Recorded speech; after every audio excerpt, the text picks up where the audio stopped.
there, travelers, and welcome to another episode of Tales of Teyvat, a Genshin Lore Podcast. Last week, we got to gush about itty bitty baby, best boy ever, Xingqiu, as we talked all about his inability to perform an exorcism and his yang energy. This week, we are returning to Inazuma, where we are going to talk about probably one of the best Inazuman events, the Irodori Festival.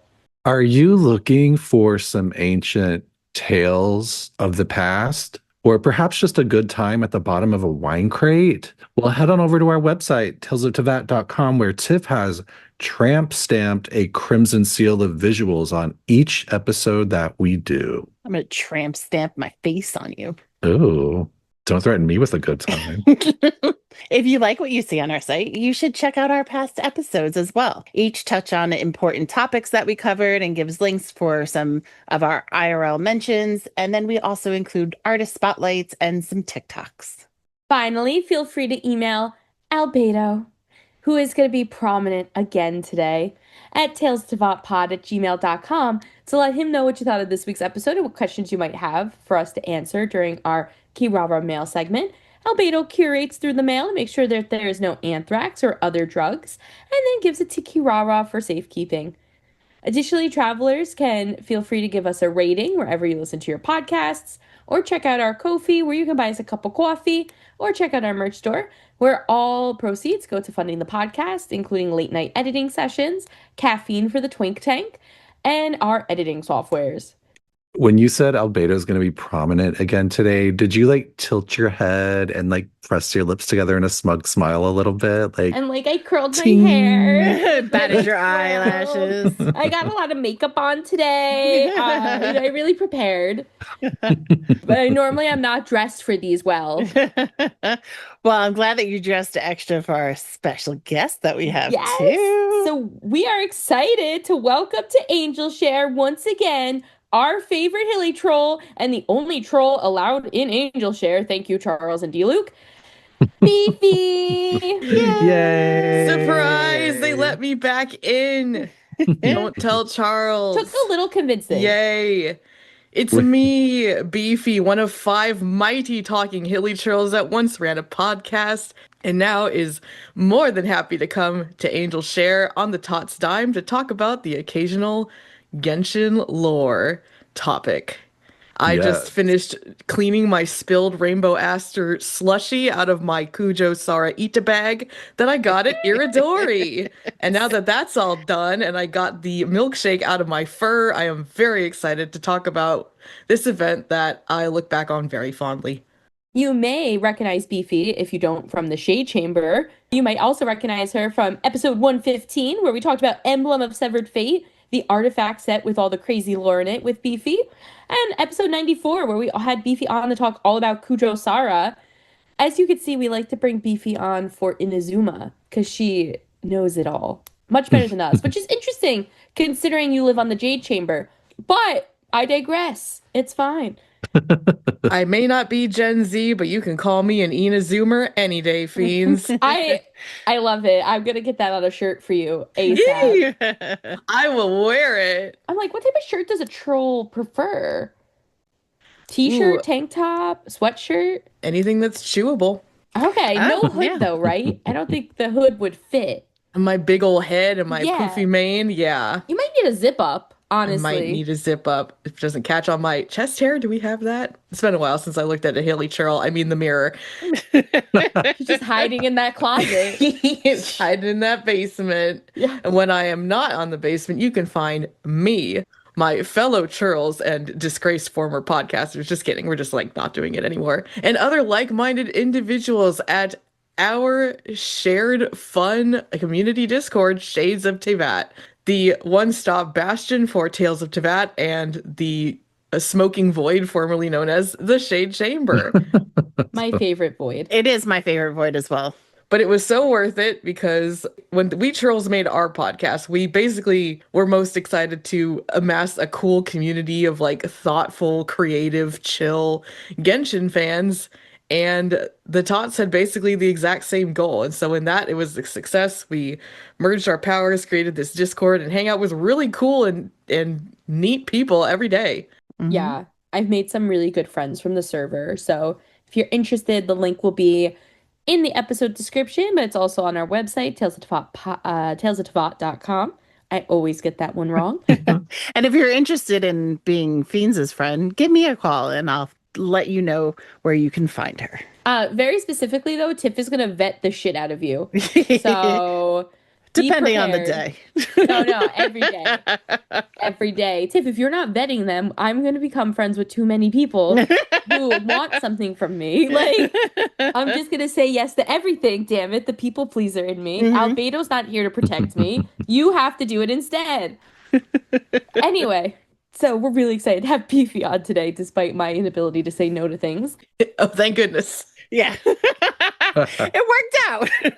I'm trying to slowly get Fiends to say no to things. I've invited her things I knew she could not make, but she still would not say no. I said, oh, I can't this time. She's like, I testing can't. her? Yeah. I was like, dude, I know you can't. Just say no. She's like, but I really wish I could. I have a problem. Anyway, back to Inazuma. So today we are going to the Irodori Festival. Now, where does this begin? Where does this take place? The Irodori Festival took place after the Inazuman Archon line. Very specifically, it happened in April of 2022. That is when this event went live. This is right after Inazuma has opened its borders, removed the Sakoku Decree, and we've stopped stealing people's visions. Beautiful time over in Inazuma, a beautiful place to be alive. And as a reminder for travelers who might need a quick refresher, because Inazuma was years ago at this rate, fiscal years, not Genshin years. The Sakoku Decree was when the Ryan Shogun said, none shall pass, and she closed all ports for trade, consumerism, tourism, anything. No one was allowed in or out. Except Beto. Except for Beto. And we actually had to smuggle our way into Inazuma, as we are reminded of by Venti in the beginning of this event. So Inazuma went from a very dark, scary place to a place looking to revitalize and looking to spread happiness and bring some culture back. Their culture definitely got a little lost because of the trauma they all had to go through. So quickly, just so everyone knows, Irodori is a real word. It's a Japanese word that means coloring, coloration, or assortment. And the idea of it is like you're bringing something in to make something else more vibrant. And sometimes it's really about like aesthetic harmony. It could be about like the decoration. And I think this is supposed to be a play on them bringing their culture back and trying to revitalize daily life. So like recolor the world almost. Yes. And this event was actually called Hues of the Violet Garden. The Irodori Festival is what happens during it. But in case you go to look for it that way, most people refer to it as the Irodori Festival event, but just this way you know. When you saw Hues of the Violet Garden, did you think to yourself, violent garden? Especially when there's a giant picture of Ayato on it. I was like, I just Tiff thought it just said sees violent and didn't think anything of it. I'm like, well, it's Inazuma, so of course. Oh, yeah. And just a quick note from Amanda. This is my favorite Inazuma event. And I know that's really hard to believe. Why? Well, this Albedo aside, this is one of my favorite Inazuma events. It even beats the Arataki Rocket for Life Tour de Force of Awesomeness event. The Fire Yes. Fest The event. Arataki Rocket for Life Tour de Force of Awesomeness event. Oh, okay. I didn't even say the whole name. There's like a numero uno in there somewhere. Put that on a shirt, man. Honestly, I mean, they need to put that on one of those like, what would Jesus do bracelets? Like, It's just like TAR, like, yeah. Has to wrap around 3 times. You know when people get those bracelets with the letters and it's that Harry Potter quote of like, I'll check the night, then you, and it's all like that. Or your sister was a witch. Those two quotes people get on bracelets all the time like that. So, where's the merch? Speaking of merch, I was delighted when I saw the previews for this event because it is very obviously aping Comiket and other kind of general like big Asian like fandom events. So Comic-Con's kind of the biggest one. It's commonly called the biggest anime convention in the world. It's in Japan. It happens twice a year. It's huge, but it's not really kind of like an anime convention that we would understand it as like people in the West. It is very much like more about the artist alley and self-published and like fan tributes kind of aspect of it. Like you go to Comiket and you're really just there to see what independent creators are doing, maybe fill your bags with some fan comics, maybe a couple CDs of Toho remixes, and celebrate just like indie creation, that kind of thing. That's awesome. And so in Genshin, light novels are Inazuma's main cultural export. They're kind of an allegory for just like Japanese pop culture as a whole. Like,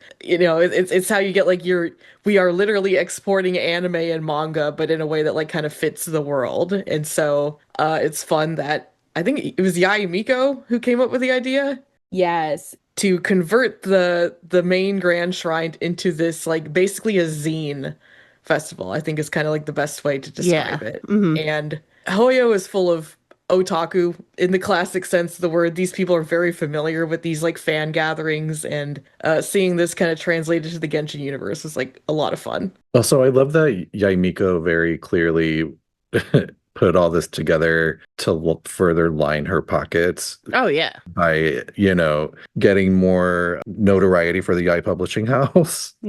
And they will get a lot of notoriety from the absolute filth that they published during this festival. So, and a quick note too, the unfortunate part of Irodori is that since it did take place so many years ago, it only features characters from Inazuma and before. So while there are some artists and artisans from Mansa and Liyue who get to come and visit, some good friends of ours, we don't get to see any of the other artists. So there's no Jilonin, there's no Kave, there's no Navia. None of those people get to come and celebrate this. If Windbloom can come back, then like so can Irodori easily. Yes. Like please, I need to see people with their cultural exports coming to Inazuma. I need Navia to be there as a makeup artist. Her secret backstage like thing that she does, like come on. Oh my bring her god. in. She could do Miss Hina's makeup. Yes. Yeah. Goru's like, what is happening? Where did this dress come from? She's like, I'll just yas you up. Yes, Chiori's dressing him. Yeah. Navia's doing his makeup. It'd be beautiful. A whole fashion show. Yes, just for Miss Hina.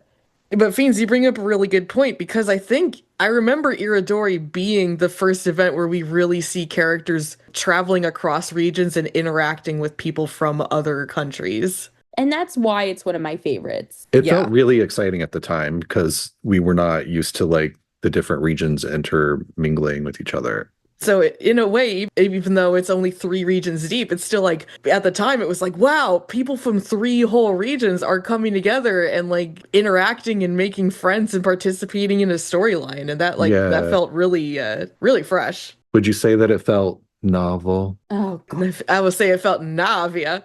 Go home, Sino. You're not welcome today. They said no one from Sumeru. I mean, if Tiff isn't going to say it, I'll say it. Oh my god. If they did Irodori 2, that's something we should like talk about is Irodori 2. Oh yeah. Sino could run like the TCG gaming hall. Yes. Yeah, definitely. And then Tainari files for divorce. Yeah, exactly. He has to shoo people out who try to sleep there overnight, like instead of paying for a hotel. Can you imagine how annoyed Tainari would be by Ito and the Arataki gang, like playing TCG with Sino? You'd be like, Kale, don't look at them. Kale, go hang out with Kuki. She seems like a much better representative for you. Another nonchalant green hair. So we're going to meet some of our favorite characters here. Let's hop into it. We start off in Inazuma. We are checking in with Catherine. And Catherine is letting us know that we have a non-violent commission that is ready for us. Thank God. So ready for something that is not fighting, Catherine.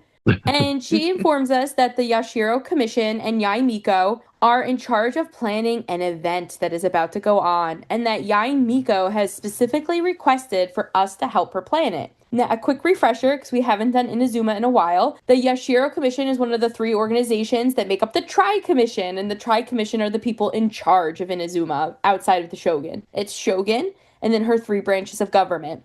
The 3 Tri-Commission peoples. Yashiro is one of them. They are in charge of the shrines, festivals, fun stuff, culture, blah. And they are run by the Kamisatos. So it makes sense that Yae Miko is involved. She is from a shrine. And we also know that this is the first time we really see that her and Ayato are good pals. Yeah, like we see it in practice. So Paimon is like, cool, let's go get our commission on. We'll go to the shrine. And Catherine's like, no. Just go to Yae Publishing. And that's like the first little fire under Paimon's ass. She's like, oh, we're going to Yae Publishing? Ugh. I'm going to give her a piece of my mind. And Paimon gives a lot of people a piece of her mind during this fucking event. Yeah. For such a fun event, Paimon is so angry. Yeah, she's very really cranky. is. She's a lot of steam to blow off. I know a lot of people don't like the hard pivot from like how grim dark the Inazuma AQ was into like the filler content of Inazuma, but it was kind of cathartic to be like, all right, we've seen all these people in such a tense, really harrowing like storyline and at odds with all of each other. And this is like the first chance they can kind of breathe easy. Yes. So it makes sense that Paimon might have a little baggage from all the crap that half these people put us through, being tools of a horrible establishment. And like, oh, thanks for giving the freaking Gnosis away. I didn't do that. Yeah, Miko did. That bitch. Anyway. That's what I mean. Paimon is like, you know, like, oh, this bitch. It's not me. That's all. I just want to make sure. I'm not God. Anyway, so we go to the Yae Publishing House, and they're currently having a meeting about all the books that they're going to be selling during this festival and things that have to be prepared for it. They mentioned 2 of the books that have gone to print for this festival, which seems to be like maybe 5 to 6 days out. One of the books is Pretty Please Kitsune Guji. And the other one is Shogun Almighty Reborn as Raiden with Unlimited Power, which, like, can we shorten the name? Yeah, I don't think that was I don't think that fits on the front of a book. I hope they keep getting longer and longer. That doesn't fit on the spine. It's one of your abbreviations. It's got all the letters instead. SARARWUP. All I could think of was like the Reborn as a Slime anime. So Yeah. Oh, they all have these whack titles.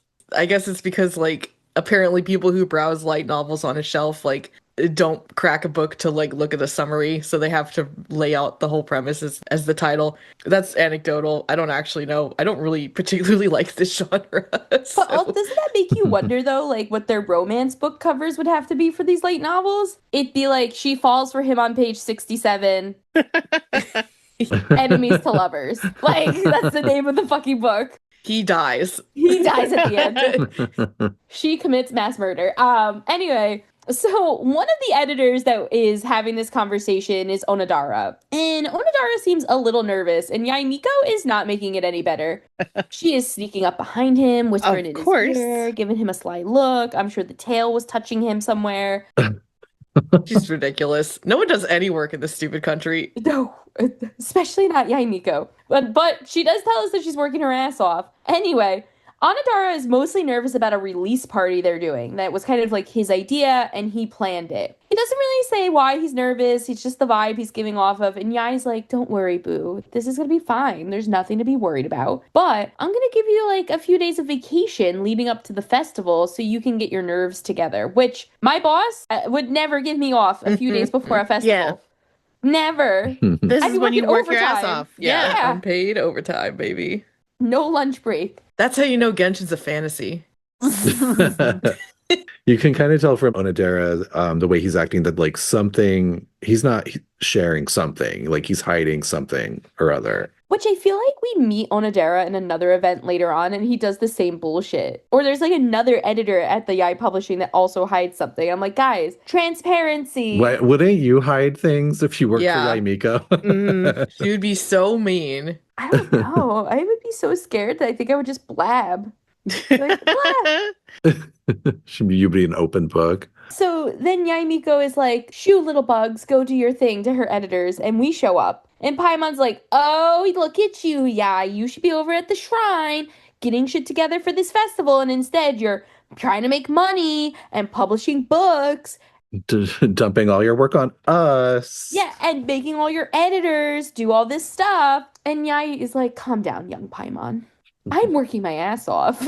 And she tells us how the festival has actually nothing to do with the shrine, and that she has decided to do a cultural festival instead, and she has taken it down to Rito and into the city. She says that she did come to this conclusion after talking to the Kamisatos, and that she has decided that this festival will be based around a legend about 5 poets in ancient Inazuma, the 5 Kassen. Is this like church embezzlement? It feels like it, but I guess when the church is funded by the cultural events people as well, it doesn't really matter as much. I guess when you can also ask God herself and she'll say like, whatever, man. Let her do what she wants. Then no one can complain. I know. Hey, A, you okay if we do this? Eternity. All right, thank you. It's just she's still like panicking with like an eye twitch in the corner. So the five Kasen, basically many, many moons ago, way before I even thought Genshin was a thing, there was a Kazen who would come and show their poem to the Shogun for review, and their poem would then kind of get like fed into Inazuma, and it really helped create the culture of arts in the nation. Slowly but surely, this kept going, and they decided to create an entire festival around the five Kasen and their art, and eventually it faded out. And there is a lot of stories out there about the Kasen. Yae says that it's mostly been retold, so there's different variations of it. But she's decided that, they're bringing the festival back. Irodori is here. But instead of poetry, we're going to do light novels. Not to feed my pocket, Paimon, but because no one reads poetry anymore. Enter Venti. Instead, they're reading light novels. And I had nothing to do with it. It just fucking happened. So we're doing this. Paimon's like, sure, Jan. Sure, Jan, yeah. Paimon's whole just has turned into a Brady this entire time. It's just good business sense. So Yae is like, anywho, if you're done making me feel like a bad person, I'm going to take you to Rito, where the festival grounds are going to be. And she brings us there, and, Rito is beautiful, as per always. I think Rito is my favorite spot in Inazuma. Sorry, Tiff. It's because you haven't had tea with me. Oh, I have. It's the orange leaves for me. I love those maples. They're pretty.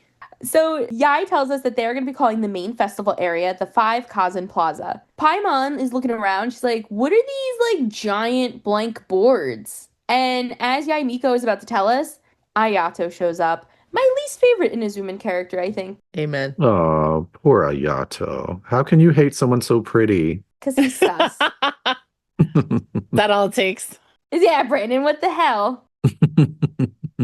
And he tells us that he's been watching Yae work her booty off and that he's trying to do the same level of work as her. And I'm like, what is this ass kissing going on right now? These two together. Yeah, what an interesting combo Ayato and Yae Miko make, right? Yeah. Can't trust anything going on when they're together or separate. Now, this is before the other event that happens in Inazuma with the yokai, right? Like this happened well before that event. It's like a year or two out, I think. The Flower Festival. So we should have known at the Flower Festival, these two Yeah. always working together. I mean, it makes sense.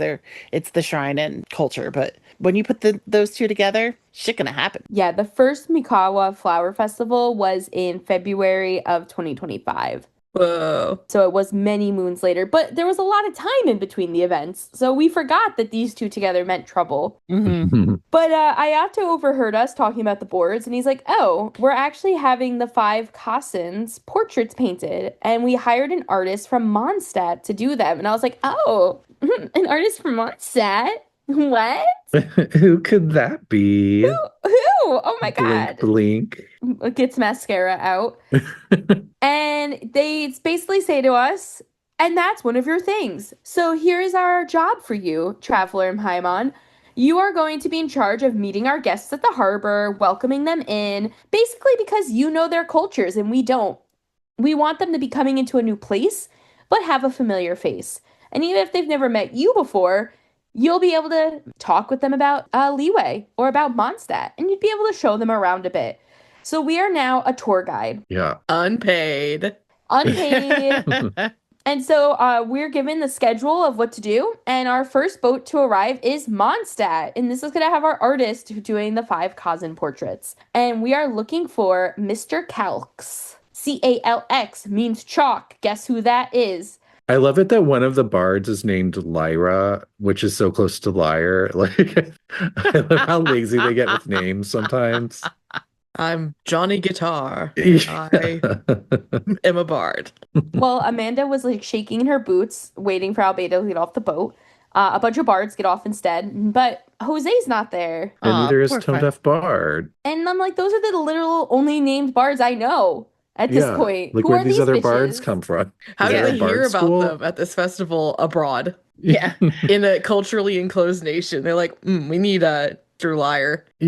Because that is something we didn't mention is that you had to receive a physical invite to come to this festival. And you have to prove that you got this invite to be here. So these people were all physically invited by invite individually. So I don't know. Why did they invite so many bards to an event that's based on how poetry is whack shit that no one cares about? They're like, let us prove the point. Yeah. Literally. They're like, we'll show you how boring it is, guys. We're not missing. She would, but that's still messed up. And Ayato was like, yeah, whatever, do it. Insult the other nations, yeah, it's fine. This is how we regain our cultural stronghold in Teyvat. So then we see Klee. And I'm like, why is Klee here? She's not an artist. She's a terrorist. Exactly. Shouldn't she be banned from other nations?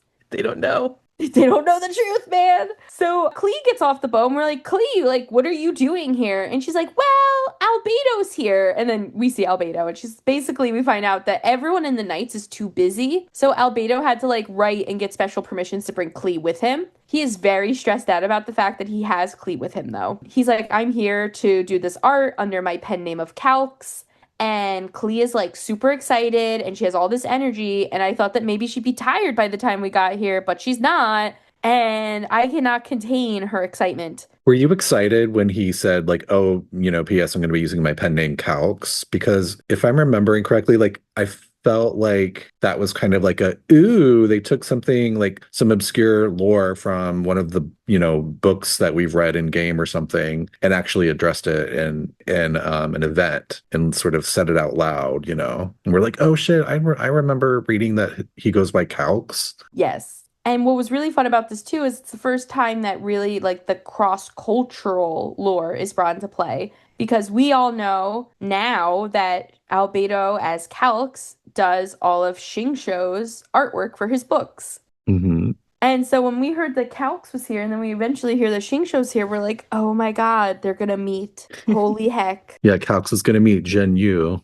Yes, aka Xingqiu. So Albedo lets us know that, he's here to meet an editor who's going to give him all the details about the Kazan. He knows nothing about them right now, so he has no inspiration for these paintings, which has him a little nervous as well. So he's got Klee that's making him nervous, he's got this lack of motivation that's got him nervous, and he is calm as can be.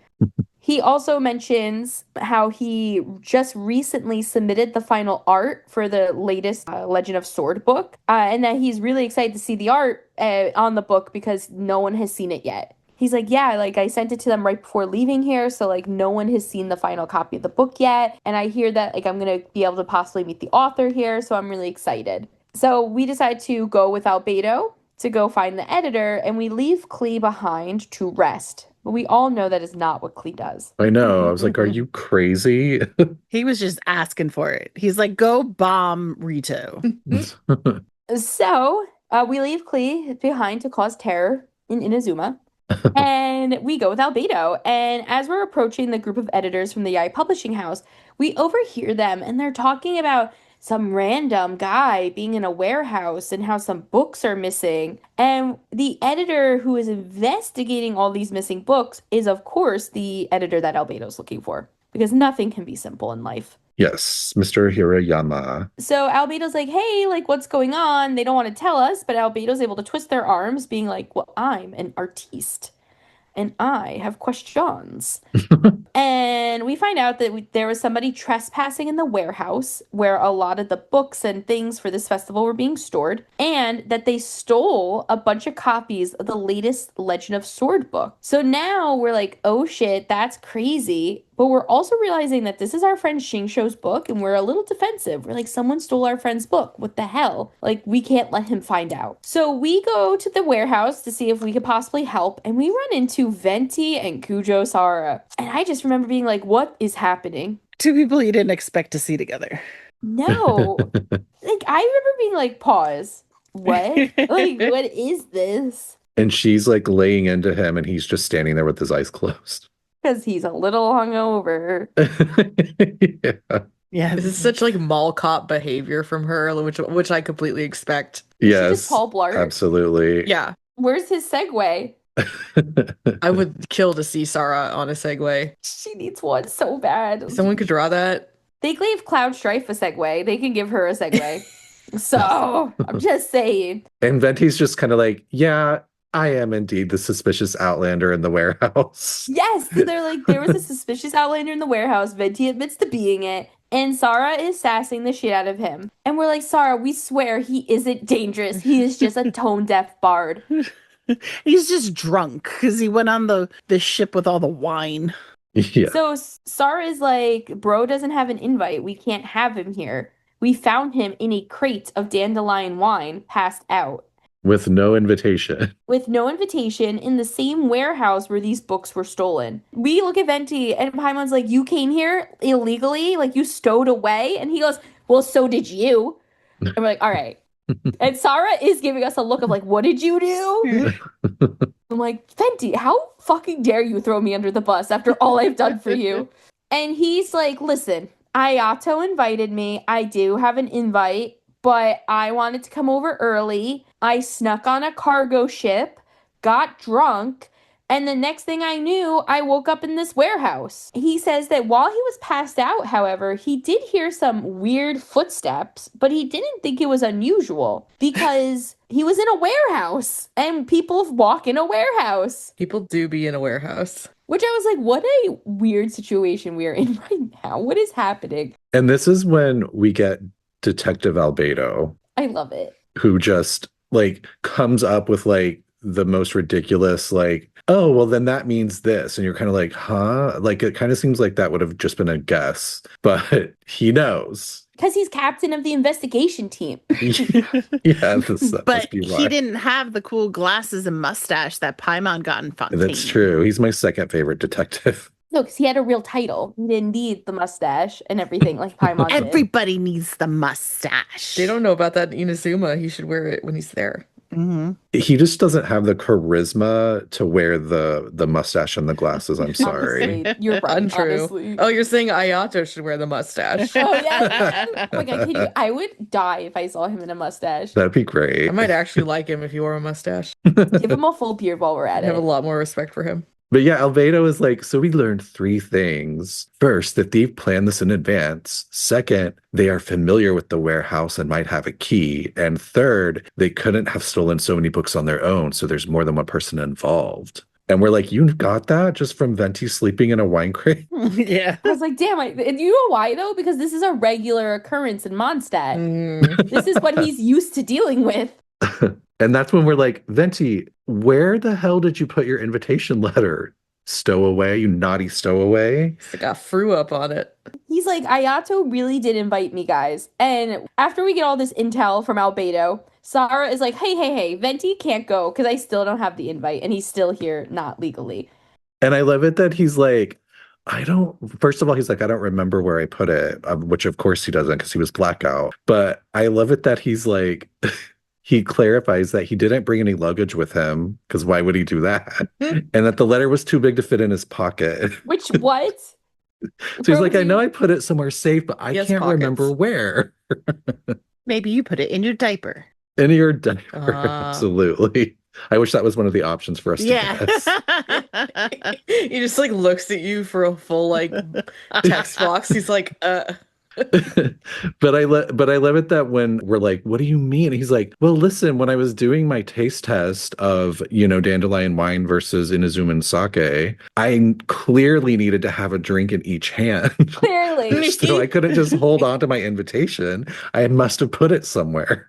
I love the drunk Archon. And then Detective Albedo and Traveler are like immediately deduce that it's in his hat. What a dumbass. Like, how does he Oops. rule a nation? He doesn't. well, that's the thing. He kind of never has. He went to How did he sleep. get control? How did Andreas go, yeah, you can be in charge? Like, Yeah. Senora can tell you all about it from her dustbin in I was gonna say, no, he Tenshukaku. can't. She's dead. I hope Venti goes and visits her pile of dust before he leaves and like spits in it. Oh my You think God. Yae could have like taken a pinch of those ashes and put them in bathwater and sold those at Irodori? No, she just sells it Absolutely. all to Mizuki. Yeah. Venti's taking a nice bath in Signora's tears. Yeah, hater ashes. I hate her bath. I bet Yae feels really stupid for not thinking of that. Yeah, she would have made a lot of money. She could literally sell the haterade. I Because Venti would just buy it all. You would you would do rails of it. You're like, where's Venti? He's at Angel Share. He's on the fucking bar, snorting it right up. Like, Snorting the only woman who's ever stood up to him in his bullshit. he's just like, take that, Senora. I visited where you died, bitch. Anyway, you can tell where my hate is in the world. So, And mine. yes, we're both unhappy. The opposite. Unhappy, but in different ways. So we now find Hiroyama, the editor that Albedo needs, and he is able to give Albedo some information on the five Kazan. And Albedo is like, this is it? How am I supposed to find inspiration from like the 6 sentences you gave me? He's like, this is crazy. Like, these aren't even their real names. They're like all pseudonyms. Like, I really thought I would get more right now to inspire me. And the editor is like, follow your heart, Albedo. You'll find the inspiration you need.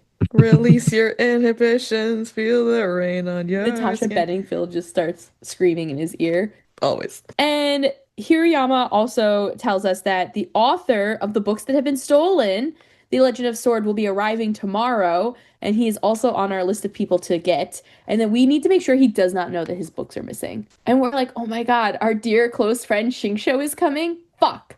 All right, we could do this. So we're getting ready to leave. And Venti pulls us and Albedo aside, and he's like, hey guys, by the way, when I was drunk in a crate, I found this weird piece of paper, and he gives it to us. And so starts our 5 Kazan note shadow journey. I hated this. I was note very shadow confused half the time. I mean, I loved and hated it, I should say. It was dense. There was so much yes. text. So much. And this is at a time when I had more patience for that from Genshin, and I was like, ooh, it's a lot. Yeah, this was like before the voice actors strike, and you were like, oh, I have to read everything now. I don't ever want to read again. Common Genshin fan thought. Yes, I don't ever want to read again. What is a word? I don't want to touch grass. None of it. No, give it to me in TikToks, please. Please and thank you. So he gives us this letter, and the note is like a little piece of poetry about Suiko, who is one of the 5 Kazans. And Venti kind of giggles because the story being told on this poem is very similar to what happened to him. Getting drunk, something getting stolen, and him taking a bit of blame for it. And then Venti's like, how about we all go for a drink? Yeah. Thanks, Venti. And then is this when they show the animatic of Suiko's drunken bender? I think so. Yeah, it's either this part or right after it. But yeah. I think it's right after. So this is the first time that they do, and I'm going to rip off our old podcast for what we said about this segment, where we called it Muppets Christmas Caroling it. And this is something you will see in Genshin from now on, where they will retell historical events with contemporary known characters that we know, kind of like cosplaying and acting as these former figures from long ago. Mm-hmm. And that's kind of like the cute little thread throughout Irodori is like, oh, and then like here's Xingqiu as this other poet, but he's like dressed up in appropriate era garb and he has a monocle. Yeah. I love it. And that's cute. I feel like they do that again later, but I cannot think of any specific examples. And they help kind of explain it during Irodori by using the device of Albedo is going to use that character as inspiration to paint the portrait of the 5 Kazan. So he's using Venti as a model for inspiration in the painting of Suiko. And it helps that it's like people we care about and not just ugly ass NPCs. Yeah. And just to backtrack before we do see this painting, and Venti suggests we get a drink, like Brandon said, Paimon is like, no, Albedo needs to make art. And Albedo's like, no, my treat, let's go. And this is where they kind of start talking about the story of the first Kazan, and they then see the painting. So the next day, Albedo is like, all right, next portrait is Io no Akina. And Venti's like, well, maybe you should wait to do the painting in case we find more missing paperwork for you to use as inspiration. What an enabler. Just like slack off. Yeah, just do something else. And Albedo says that, out of everything he's read and looked at, that he's a little frustrated because the last Kazan is usually missing in these stories, especially in a lot of the popular retellings. And he has a lot of questions about it. So he's like, you know what? Yeah, maybe I'll wait. Maybe I'll find some more information. So we go down to the harbor to welcome our leeway guests, including Xingqiu and some others who are helping him. So Xingqiu is here not technically as an author. He has lied to his father, and he has lied to the rest of the Feiyun Commerce Guild, because nobody but Shang Yun knows that Xingqiu is this famous author. And his book is only popular in Inazuma and is under a pen name anyway. So he is there because he has convinced his dad that they should be helping to fund the leaders and creators of Theater Mechanicus. Which, no, he shouldn't be. I hate No, that he game. shouldn't be. Ew. Right? The worst game. I was literally going through the mini games this event. I just saw Theater Mechanicus. I was like, ugh. Which one is Theater Mechanicus? I don't remember. Exactly. Theater Mechanicus is like the one where like you place the items on like a game board and they like shoot ice or whatever. Oh, Yes. like a strategy game. Yeah, it's terrible. Okay. I don't mind that one. Of course you don't. I don't either. You know Most what? When People I, did because they like reworked it after this event or a couple later. Oh, yeah, They were yeah. like, you know what? We made a very unfun game mode. I do remember it being like a little too hard when it first came out, and then later it became fun. It's slow. That's what I mostly remember is it's slow. Yeah. Because everything yeah. happens with cooldown timers, and you are kind of like held captive by all these mechanics to take you along for the ride, and it's just Yeah. Big I'm like, flop. I literally just want a crown. That's the only reason I'm flop here. Mechanicus.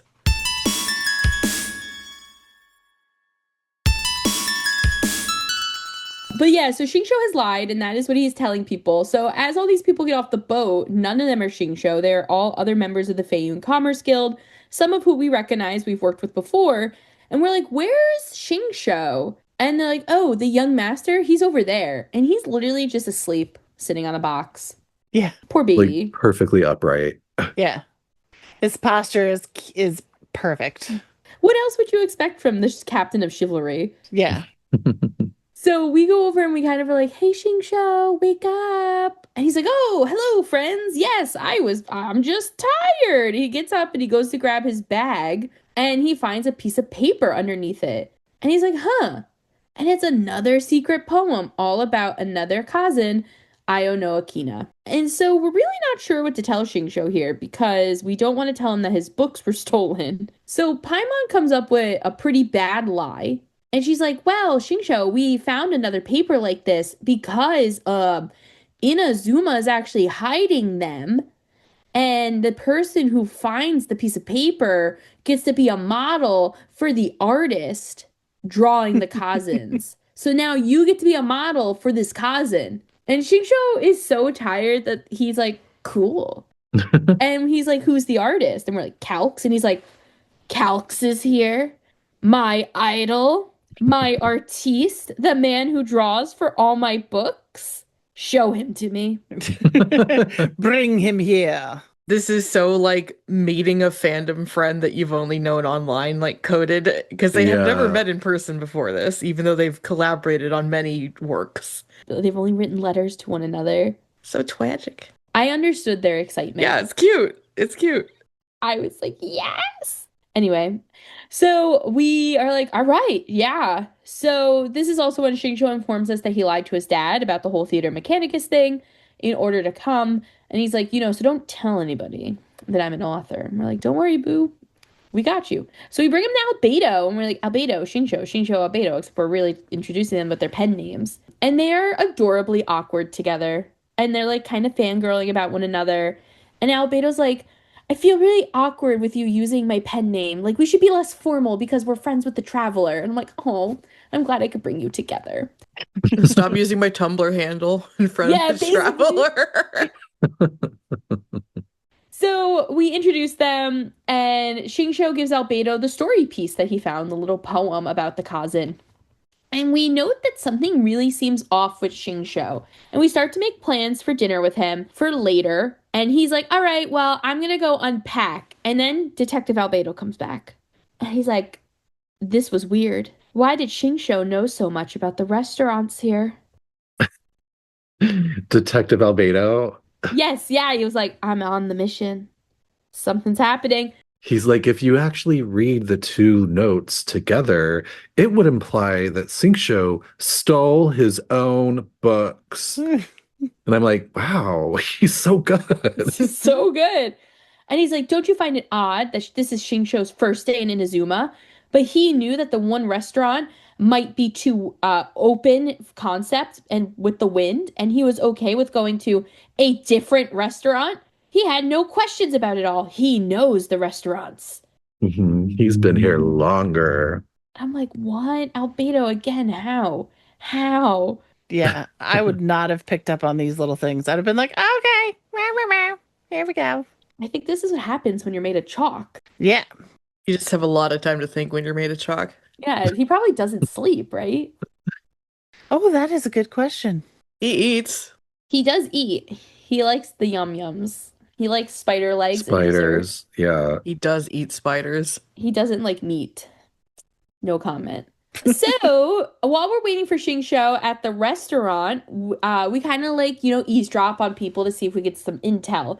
And we learned that Xingqiu is going to be doing a meet and greet and signing books, which is pretty cool. And people are bragging about his signature. LOL. And they're like, he has a beautiful signature. I can't wait for him to sign my book. We also learned that the day that this boat came in, it was actually a really rocky, rainy, stormy day on the ocean. And that a lot of the people said the only thing you could do was sleep on that last day coming in. And that you really had to stay inside of the boat. And then Xingqiu shows up. And we immediately try to catch him in a lie with Detective Albedo. I love that part because Paimon is just like talking to us like loud enough for Xingqiu to hear her, but you're supposed to gather that like he cannot hear her. So we'll like ask Xingqiu a question and he'll answer, and then Paimon will be like, it didn't seem that suspicious what he said just now, did it? At like 100 decibels. Yes. Like into the loudspeaker. So the two lies we catch him in is one, he says that the day he arrived, they all came out onto the deck of the boat and could see the mountain, and it still took them forever to get to shore. But if it was raining and storming, there was no way they all went to the deck to look at the mountain. The other lie that Albedo catches him in is Xingqiu says that he saw the illustrations Albedo made for the book. And Albedo goes, I haven't even seen those illustrations in the book. He was like, I sent them out right before I came here. Nobody has seen him. So this clearly means that Xingqiu stole his own books. I mean, obviously. I say that when I was like, really? I know. I'm like, I read the two notes and I didn't get that from the notes, but Albedo, he's just that good. He's a genius. He read the script. Yeah, he read the script. Koi was like, I got this. I'm going to make them think I am so analytical because I read a couple pages. So Xingqiu, then we kind of call him out and he's like, oh shit, you got me. But it's not what you think. And then Venti appears.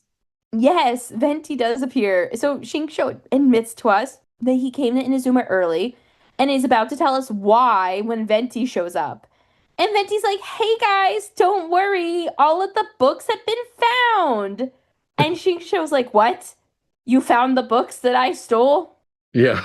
He's like, I ran into Kujou Sara and she said they made an arrest of the thief of A Legend of Sword. And it is an editor named Onodara, our nervous Nelly from earlier on, who's worried about his party and got some vacation days. Now, at this point, I started getting suspicious of Venti in this quest because he just keeps conveniently popping up, and like moving the story forward, that it made me think that he was up to something. Yeah.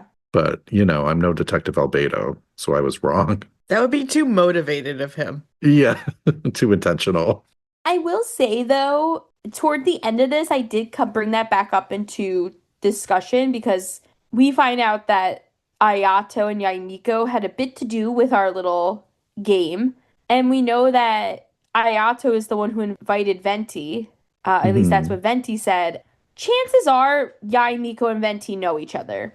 They don't have voice lines about one another, but what are the odds that the right-hand yokai of the Inazuman Archon doesn't know Barbados? Yeah, I would bet they do. So there is a question of like whether or not Venti may have been involved a little bit as he started to catch on. Mm-hmm. Because he's acting like a drunk, dumb bard, but we know he's smarter than he's letting us he's think. sneaky. He's sneaky too. Sneakier than a Tartaglia, I found out later on. But from a video Tiff sent me. So when Xingqiu hears that it's Onodara, he sprints out of there. He's like, we have to go defend him. And we walk up to Onodara admitting to Kujou Sara the truth. And he basically admits that he wanted people, all these authors, to sign their books for the consumers. And when Xingqiu found out only a few days before the festival, Xingqiu panicked because he has terrible penmanship, which goes against the rumors I heard in the bar earlier. He said that he was so stressed out about how terrible his signature was, he snuck early to Inazuma, stole the books with Onodara, and locked himself up at Onodara's house during his vacation days so that he could do his best to sign these books well ahead of time. This poor dude. I wonder if how Shang-Yun feels about him shacking up with the, this Onodara. fancy editor. Well, so there's a part where we learn that Xingqiu has actually sent some signed books to Inazuma before, and he says that he worked really hard to perfect his penmanship and that he sent these over and he felt like he kind of set himself up to fail. But I did wonder, because our last episode was about Shang-Yun, and we talked about the fact that Shang-Yun has beautiful penmanship and has actually helped transcribe things for Xingqiu before, until Xingqiu became embarrassed. So I'm curious if there is a chance here that Shang-Yun was actually the one who signed the last books. Yeah, I think it's a good deduction. Either that or he gave Xingqiu an example to practice and copy. Yeah. Because he did have to do some of those with his own hands, and I imagine if he had a template of pretty calligraphy, then he could just kind of scratch it out to the best of his ability. Which is something he did not maintain. He's like, yeah, I can't even do that anymore if that is what happened. And it makes me sad because Shang-Yun didn't come on this trip. Albedo brought his little sister. Xingqiu couldn't bring his best friend / boyfriend. Yeah, even if it was just under the pretense of a business trip, I don't think Shang-Yun would ring any bells. He's kept that secret for a long time. Yes, he's kept it from Hu Tao, of all people. If you can keep a secret from Hu Tao, you're succeeding in life, I think. No secrets from the dead, man. She's nosy as hell.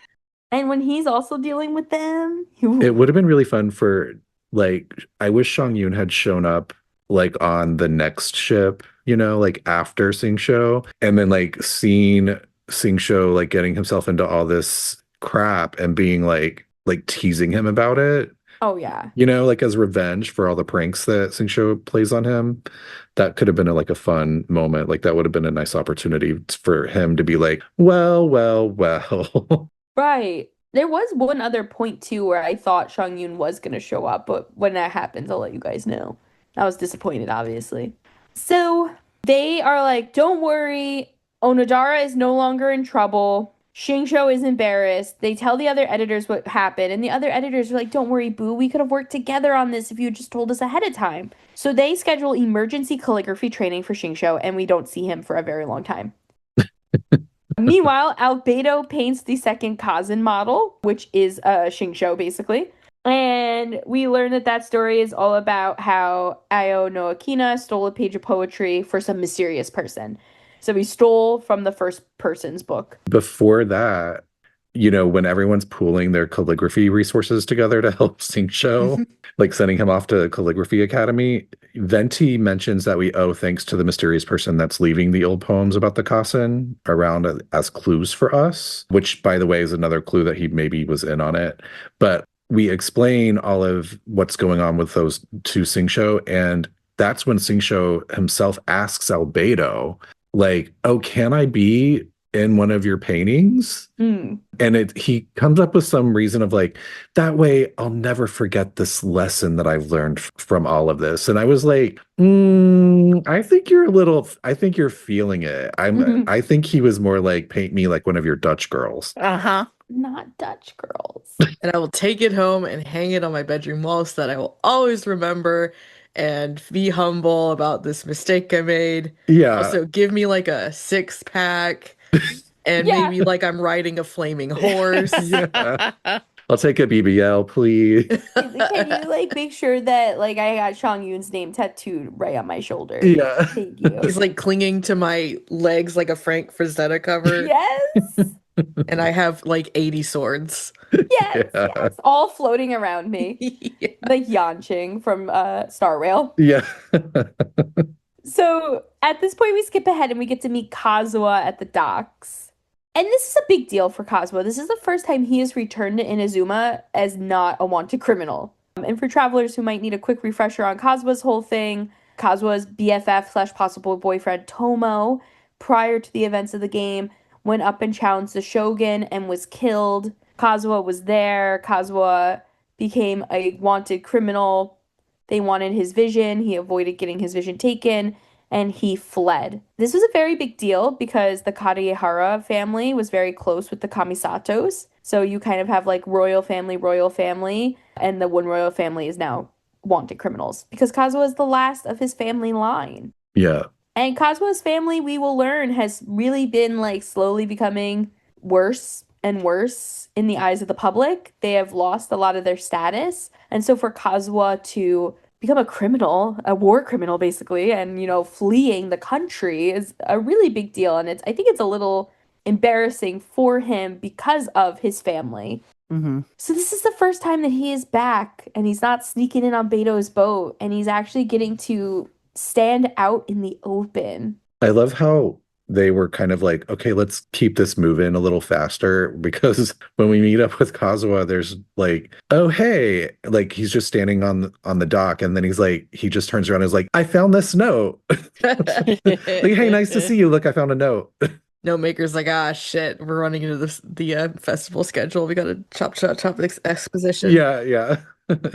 This is a big event for Kazuha too. If you're interested in learning a little bit more about Kazuha too, and outside of what we're going to talk about now, we do have another episode on him. Episode 44 is all based on him. This is the first of at least 2 events for both Kazuha and a certain character that will come up later in this event who had better lore dumps in the limited events than anything they get in the permanent game content. Like, arguably, to really understand the plight of Kazuha and this other character and kind of what they had been through in their lives and their backstory, like, you really need to have played this event. Mm-hmm. And in Kazuha's case, the other event is, of course, the goated summer event, Golden Apple Archipelago 2, Mm-hmm. both of which delve into different aspects of his past. If you played Genshin and go through the story and want to know more about him, all you get is his character quest where he makes friends with a sword like that kid makes friends with the Black Stallion. And you will learn nothing of his past. I will say, and this is a little off topic, but I'm along the same route and a little biased, obviously. But Albedo is also one of those characters. Yes, he is numero uno. Yes, who has their like hidden lore in specifically the Saspedo event.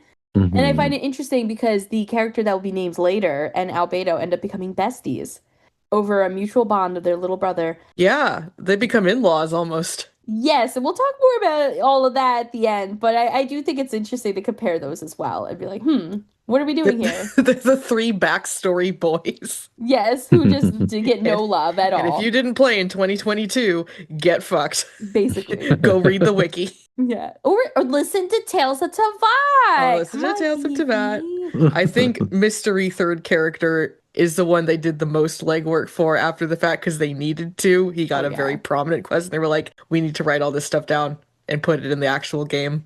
Yeah, because he's also been getting mystery lore since 1.1. Yes. But we digress. So Kazuha's like, I've just found a letter. I just found this letter. And we're like, oh, cool. And it's all about Akihito, who is another one of the Kazans. And it basically tells his story of the Shogun finding him guilty of plagiarism and him becoming wanted and then being killed. I don't think he was killed, was he? He was just banished to the wilderness. I watched an animation of Kazuha looking like he was about to be fucking smited again. They did literally erase him from the page during that little animation. It felt really wrong. I was like... But it doesn't, it just says that he was banished and exiled. It doesn't. Oh, it just exiled? I thought it was murdered. I mean, maybe he was, but they don't say it. So Kazuha is like, all right, well, thank you for catching me up, because we tell him about all the other pages. And he's like, so your friend Xingqiu, you just brought him up? I can make a stamp for him of his signature. That might be helpful. And we're like, what? Fucking genius shit. So we grab Kazuha by the wrist and we take him to Albedo. And we're like, Albedo, we have another smart friend. And he said we could make a stamp for Xingqiu. And Albedo's like, that's a really good idea, but also I'm nervous people are going to be mad that it's a stamp. And that's not like the real deal. But I have an idea. I love it that Albedo has become Xingqiu's manager. Yeah. Yes. Yeah. And our go-to, like, we couldn't just go make a stamp. We had to run it by Albedo. Yeah, wait, why? Why does he speak for him? Albedo speaks for all the trees. He speaks for us all. He is The now trees, the Lorax. the paper pulp, and the guy who writes on them. Yeah. Mm-hmm. This is our Lorax now. Welcome, Albedo the Lorax, who takes anthrax out of our letters. He absorbs it because of the chalk. Yeah, I was gonna say. Oh. He just licks the anthrax for us. Thanks, Beto. Keeping us safe one lick at a time. Anyway. Oh, God. So we go to Xingqiu to tell him about our glorious ideas, and this poor boy is being attacked about his handwriting. I felt terrible for him. He looked like he was gonna cry, pass out, die, all three. I really wish we got to see this terrible handwriting. Like, how terrible could it have been? Yeah, we've never seen it, right? No, we never see it. And they're like really like, wow, dude, you suck. Like, you should cut off your hands. That's how bad you write. It's so bad. Citation needed. Yeah. Imagine being an author and people being like, you should cut off your hands. Yeah. It's like, fucking thanks. I'm so glad that's the deal breaker. And look at his practice signatures, it's just dick butt. And he's like, I don't know why this keeps happening. Yeah. I love this little, like, aside when they get back over there to Xingqiu and his little calligraphy team. And the editor-in-chief, Hirayama, is basically bullying him and to, keep working. And Xingqiu at this point is so exhausted, his hands are so sore from being cut off. But he's like, I can't do it anymore. I can't do this. This is how you lose a client, man. Like, what if he goes to a different publishing house because of this? I know. As if there is one that would actually sell Legend of Would Sword. start a rival press. Yeah. But Hirayama's like, you just had a 10-minute break. You should be fine. Let's get back to it. Chop, chop. And the other editors are like, wow, Hirayama is so brutal when it comes to deadlines. And the other one's like, yeah, that's why Yae Miko always sends him after the troublesome authors. So we get like this little peek behind the curtain of Hirayama being like really bossy. Yeah. Yeah, being the cutthroat guy in the office. Yeah. This company's crazy. Yeah, I'm real happy I don't work in publishing in Teyvat. But so we interfere, we kind of stop this assault on Xingqiu, and we're like, bro, we're gonna do a stamp or seal, like, of your thing. Kazuha's gonna make it. And Albedo's like, and also, I'm gonna make a cute little design that you can draw that's really easy. So you get to add a bit of flair and people see you doing something and they still feel like they're getting something special from you. Xingqiu's like, thanks, manager Albedo. Literally. I'm like, when did Albedo become like a consumer expert? He's like, I know what the fans want, guys. He can do anything. He's like, I'll lick their anthrax. Yeah. Xingqiu's so happy too to be free of his handwriting torture. What did he say in the anecdote that we referred to in Chongyun? Oh, I don't know. He said something about like he's the patriarchy of calligraphy or something like that. Oh my God. Like free from the shackles of calligraphy. Yeah. He's free. Like that, I feel like that's when he started to get the idea, is right here. Yeah. Because he really says something like, you mean I'm free? Oh, The poor boy. poor man's. And then all the editors are like, this is a great idea. Actually, we should do this for all of the authors. So now Kazuha is making a stamp for all author signatures, and Albedo is making a cute little design for them all. And we're like, lit. So after saving the day, we go outside and we run into Venti and Ayaka. And to quote Paimon, that's an interesting combo. And Ayaka's immediately like, I found this paper. Yes, I found this paper, and then I found this strange bard, and he told me to come to you with it. Yeah. I was like, oh, Venti. Venti's like, he, because he's already drunk out of his mind. I mean, did he ever sober up, honestly? Is he ever sober? Yeah. One bender after another. Sometimes I wonder if he's just like on shrooms. You think if the wine's not enough, he's got to fortify it. I mean, they literally grow on the walls of all the homes in Mondstadt. You're like, right. That's his little garden. Yeah, he's like, I'll take one of these and one of these. He's just staring at the maple leaf for like 2 hours. He's like, whoa, I think I see my old friend. He does have those crazy eyes, you know, those like that person's hallucinating for sure. Is he like clammy? Just like wet? Always wet. Ew. I don't know why I was surprised too. As a little side note, I was surprised that those mushrooms are in Port Dorman too. I mean, it's Mondstadt, so why wouldn't it be? I guess it's nice that there's more collection points. Exactly. I was just thinking that. I was like, if only I had had Port Dorman back when I was leveling freaking Barbara. Barbara. I picked some up just for the hell of it. Oh, I pick everything up. I'm still like scared I'm gonna need something. You're gonna be like, oh, when Varka gets You're like, a new mint. weapon. Be Yes. right back, guys. Mint. Sweet flowers. I 10 heard o'clock. mint is in hell, so I know we're not doing Enkanomiya, but it's like one of my favorite lines in the whole game is when Enjo is like reading you for filth and he's like, at first I saw you with your companion, figured that like you were the one they were talking about. Then I noticed you stuffing your pockets with cabbage and mint and I was like, it can't be this guy, right? I'm dead. That's literally me though. I'm like a Just like- chipmunk in this game. Like you get my mint out your mouth, Enjo. Yeah, fuck you. Unless I you're gonna love help Enjo. me. But Ayaka hands over the piece of paper to us, which by the way, she found it on a flower stand. And the poem is like super short and it's super cryptic and it says something about water and finding the truth. And Xingqiu is like, I've heard stories of this special ink that only shows itself when wet. And we're like, cool, just rub it on Venti's forehead. I was gonna say the exact same thing. Stringy ass hair stuck to the paper. Ayaka's like, no, I got this. And she pulls her socks off and wrings them out. Out of her big ass forehead. Oh my god. This is a nightmare that we've created here. Just Seriously.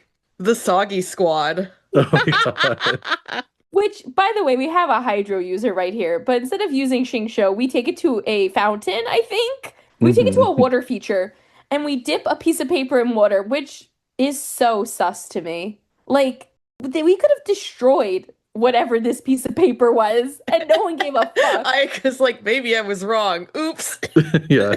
She's, like, waiting to freeze it as quickly as she can. Shatters. Yeah. So, it works, and we get to see, like, a longer poem. And that was it. I didn't really find the poem very interesting. Did they make the poems like this to prove Yae Miko's point? Oh, that poetry is boring? You just think about, like, Genshin events are so verbose, and it's not just, like, the story script, but there's all these, like, supporting texts and even, like, tutorials and menu text. And just, like, Yeah. someone has to write these flowery-ass phrases, and then someone else has to translate them to English, and then they're just gone. Yep. It's, like, so much. Yeah. For what? For, like, reading the equivalent of, like, your grandma's doily. And this poem is basically about a plagiarized piece of work that didn't have a scarlet seal on it. Right, because Akihito used to put, he used to stamp every poem that he wrote with this scarlet seal. And that's how this other Kasen, Sumizome, figured out that he was basically framed for plagiarism because Sumizome dunked the paper in the water and the ink ran and didn't have the red seal on it. So she was like, he's innocent. But he had already been exiled by then. See, I wrote down executed, so I really must have just a dark heart. You're like exiled, executed, same deal. shit. I feel like it was really dire, though. I feel like I want to rewatch this. They show him like with his arms tied behind his back, and he's like kneeling in front of the shogun, I believe.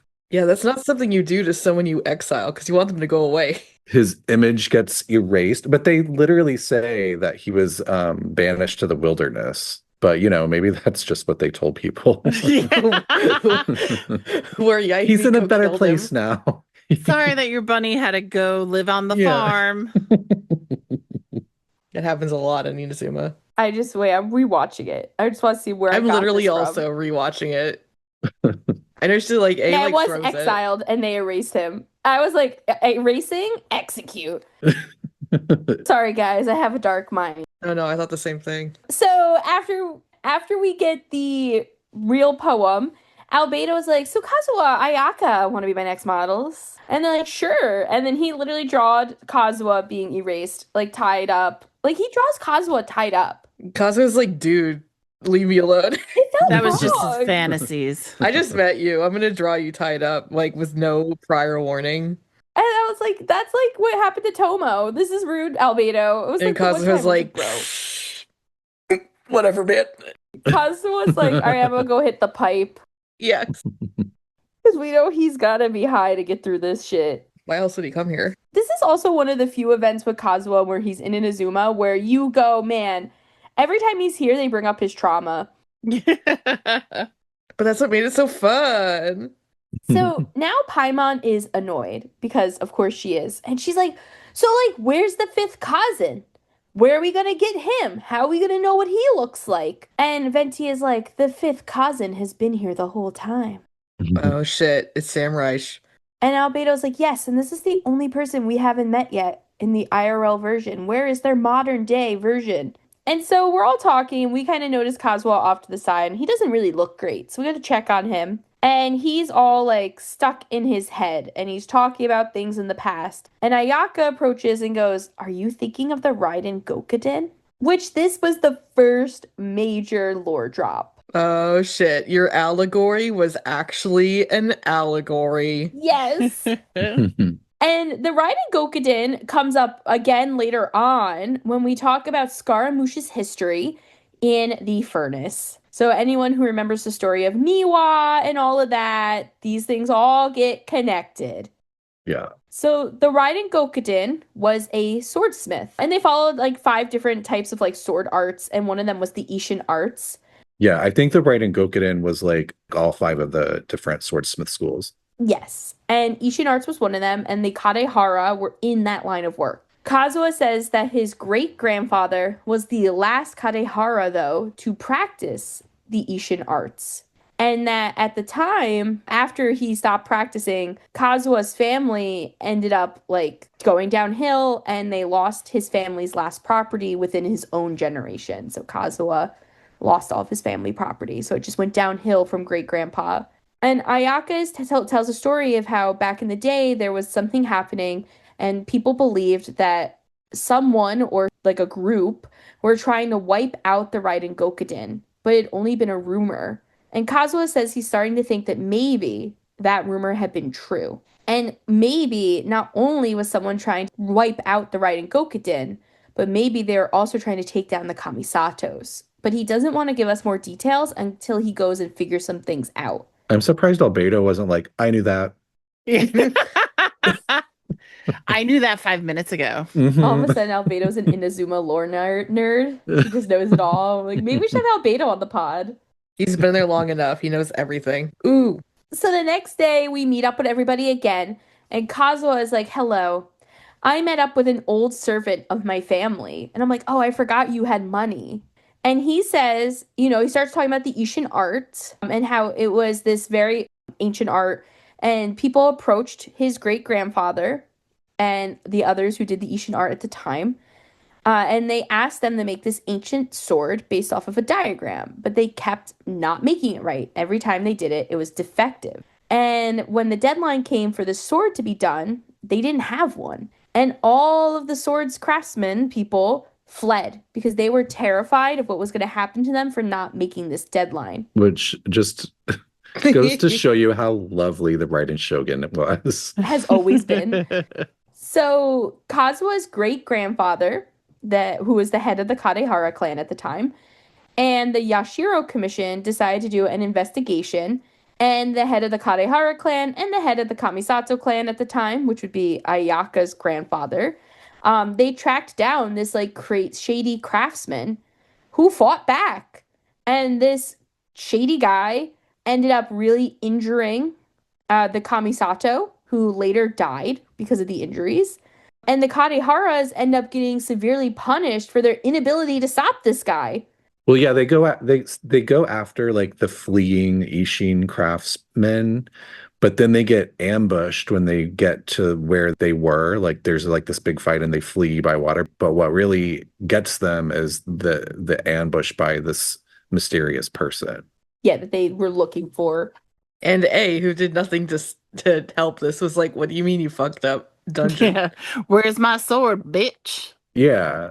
So like the Kaitahara clan gets severely punished for the swordsmiths who escaped. And that's when the family fell into ruin, basically. And then the head of the Yashiro Commission, who was injured, like Feeney said, like he eventually dies. It was kind of like that combined with his old age. Yeah, and this Kamisato that dies, it seems like it's Ayaka and Ayato's grandfather, because it kind of led to this weird power flux within the Yashiro Commission. And Ayaka makes a note of like even her dad couldn't really fix it, but when her brother took over, things got better. Yeah. So it didn't just like, even though it basically completely ruined the Kaitaharas, it almost ruined the Kamisatos as well. Like their reputation was severely damaged during that time.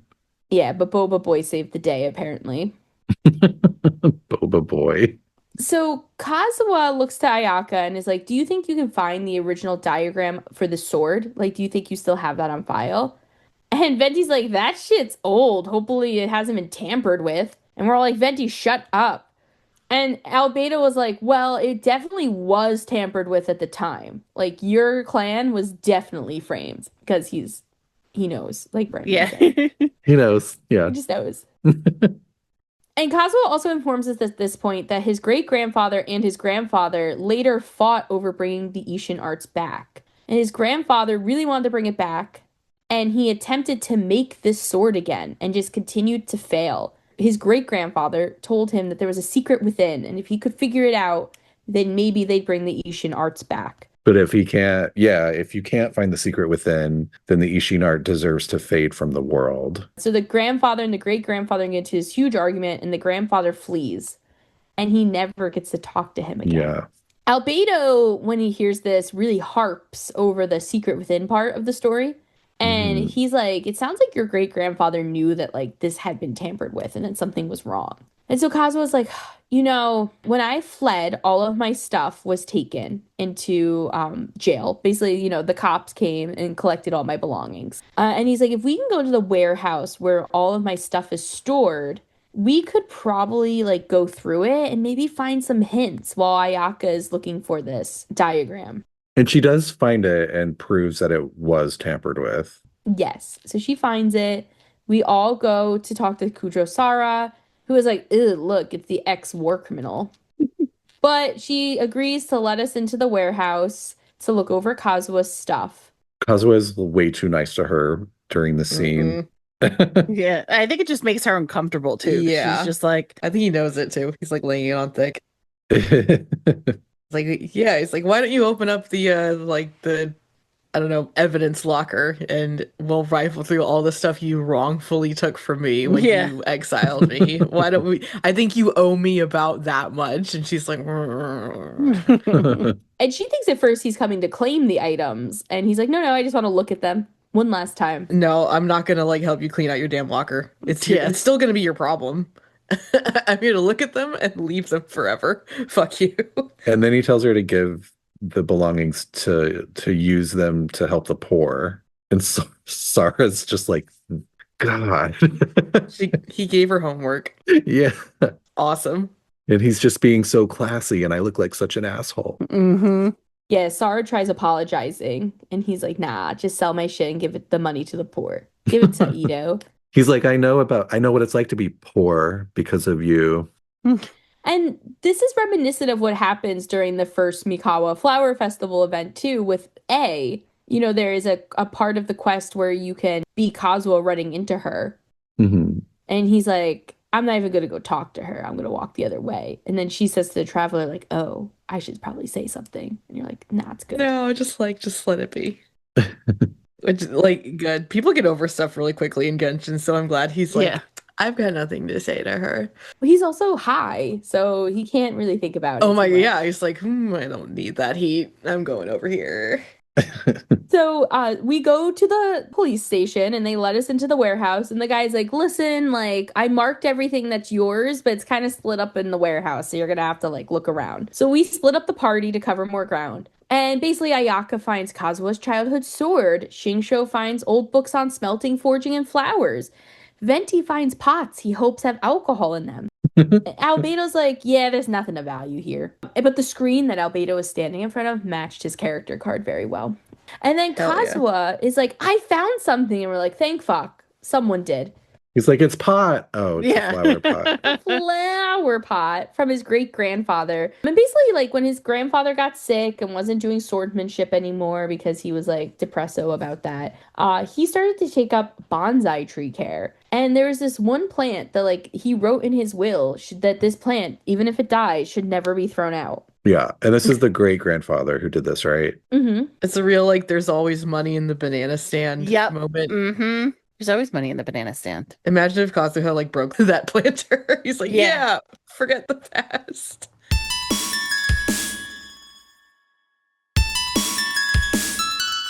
Let's burn it. Burn it out. He can now because we find out that there's a secret compartment in the bottom of the planter and there's a blank piece of paper that's very old in it. And we go, man, we gotta put this in some water. So we go and we dip it in water outside and it's a letter from Kazua's great-grandfather and to the Kamisato head, I believe. And it tells the truth of what happened the day that the Kamisato clan head was injured and his family was damned. And he's basically like, I had to keep this a secret in order to keep my children and my great-grandchildren and my grandchildren and anyone who comes in between safe. He says that when they pursued the Smiths, who were trying to flee, he ended up getting wounded by an eccentric stranger who almost killed them. AKA Scaramouche. Da-da-da. The moosh. The moosh. This stranger saw Kazua's great-grandfather's appearance and asked if he was of any relation to someone with the name of Niwa. And the great-grandfather said, yes, that is my family name. I'm actually adopted into the Kadeharas. So the stranger spared his life. And he said, because he had no shame, my name is Kinu Kukoshi. Kuni Kazushi. Kino Kuzushi. Say it once more. Kuni Kazushi. Kuni Kuzushi. So we basically find out that Niwa is Kazuha's great-great-grandfather, right? Or like uncle or something. He's of the Niwa clan. He is of the Niwa. Yeah, I guess that's true because he just says that's my father's surname. But he does mention that his father, like he got adopted into the Kaidaharas after his father disappeared, which made me suspect that Ooh. he was the Niwa, that we Oh know. shit. Yeah. Well, That could be. This is the first mention of the name. We don't have a face. We don't have a red hair streak to know him by at this point. well, how Mhm. many years ago, though, was the furnace? 400, right? Wasn't it? I don't know if the wait, two greats. It'd be two great-grandfathers. Yeah, maybe not. Maybe That's like it's 100 and something years. I always get these two things mixed up. The furnace and the stuff that Irodori covers, the Gokuden. Like, Well, also in your head, everything's just 500 years ago. Yeah. right? Yeah. So, like, And then the furnace is specifically 400. And then they start doing stuff with that. And then there's this, which doesn't have a definite like year on it, but concerns great grandpas. if you had to guess the Gokuden, because Ayaka's grandfather was alive and their father was alive because he took over soon after. Oh my God, you're right. So this is only like 70, 80 years ago, max. Almost like right before. But then the story of the poets is like really old. It might even be like pre-cataclysm. Yeah, that's unknown. Yeah. There's a lot going on here, folks. That's when culture existed still. Culture only existed when Makoto was alive. Which is funny because if you watch that cutscene, it's clearly A. Like she has her darker kimono and her particular flowers on her headdress. Like Mhm. so, like Makoto couldn't even be asked to show up to judge the poetry, or maybe poetry was like A's like special thing. She's like, I want to cut in on this one. You go A was like. like, I hate it so much. Let me judge it. It's when her sister's pissed at her and she's like, you know what? You're doing the poetry this year. And she's like, fuck, dude. Then she's like, in the year that there's an issue with plagiarism is the year I have to fucking deal with this shit. She's like Ugh. texting her under the table. She's like, dude, I think this poem's fucking plagiarized. What do I do? I'm pretty sure I saw Mom writing this. I think I exiled him. I was so like I was just so panicked. I just kind of did what I normally did. I almost killed him, but I swear I didn't. Don't listen to the artists. Makoto's like, oh my god, I can't go anywhere with you. So in the letter, he continues to say that the head of the Kamisato clan told him that he was not allowed to talk of this in case the Scaramouche returned to get vengeance on him. And so Kazua's great-grandfather decided to close his business in order to protect his kids and grandkids. And this is when Kazua's like, wow, I guess my grandpa was dumb and couldn't figure it out. Because, like, he tried to tell him to read between the lines. I guess my grandpa was a dumb bitch. Oops. That really sums up this whole. And Kazua's like, if he wasn't a dumb bitch, my great-grandfather and grandfather probably would have gotten their shit together, talked, and the Ishin arts would still be around. Yeah. So he's like, thanks, Grandpa.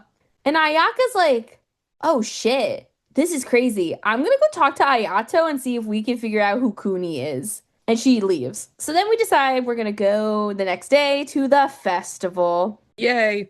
So, you know, after all this crazy dark shit, we're going to go have fun. And we want to see like the final portrait of Kuronushi. So we do know that Albedo finishes his piece and he's really excited because he went and visited someone to get more inspiration.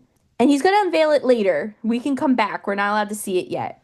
So we go and we talk to some of our favorite characters. We see Yae and Venti talking, which Paimon is super sussed about. Yeah. And that goes back to your point that Venti like was probably in on a lot of this stuff, at least eventually, maybe not in the beginning, but they're definitely kind of giggling and like being secretive with each other. They're bad-mouthing A. So they're like, Probably. They're A's worst nightmare. They like hate they hate A and they hate Kujou Sara, so they're like bonding over it. Or maybe they're like, okay, so yeah, you still don't want to tell anyone that you're secretly the actual Archon, right?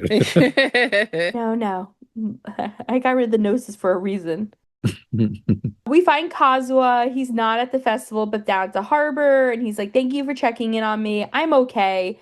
And he goes on this whole poetic thing about how nice it is to see the harbor filled with people actually visiting and not just guards keeping people from entering. We then run into Ayato and Ayaka. And Paimon's like, where you been, boo? To Ayato. And he's like, bitch, I was busy. Like, I had to run a whole festival with Yae Miko. I did 90% of the work. Today, I'm off and I get to relax. And Ayaka's like, yeah, actually, we're really grateful. And then, like, Ayato's like, Thomas sure is taking his sweet time. And I was like, okay, bro, chill. I was like, where is Toma? Ayato is like, well. Meanwhile, Toma was at the hospital with Ito. Which we don't know. Yeah, we'll talk about that in a second. So Ayato is like, oh, like, I decided to come out and buy Ayaka some books, but I left my wallet at home. So Toma went to go get it. And I was like, of course you left your wallet at home when you went to buy your sister books.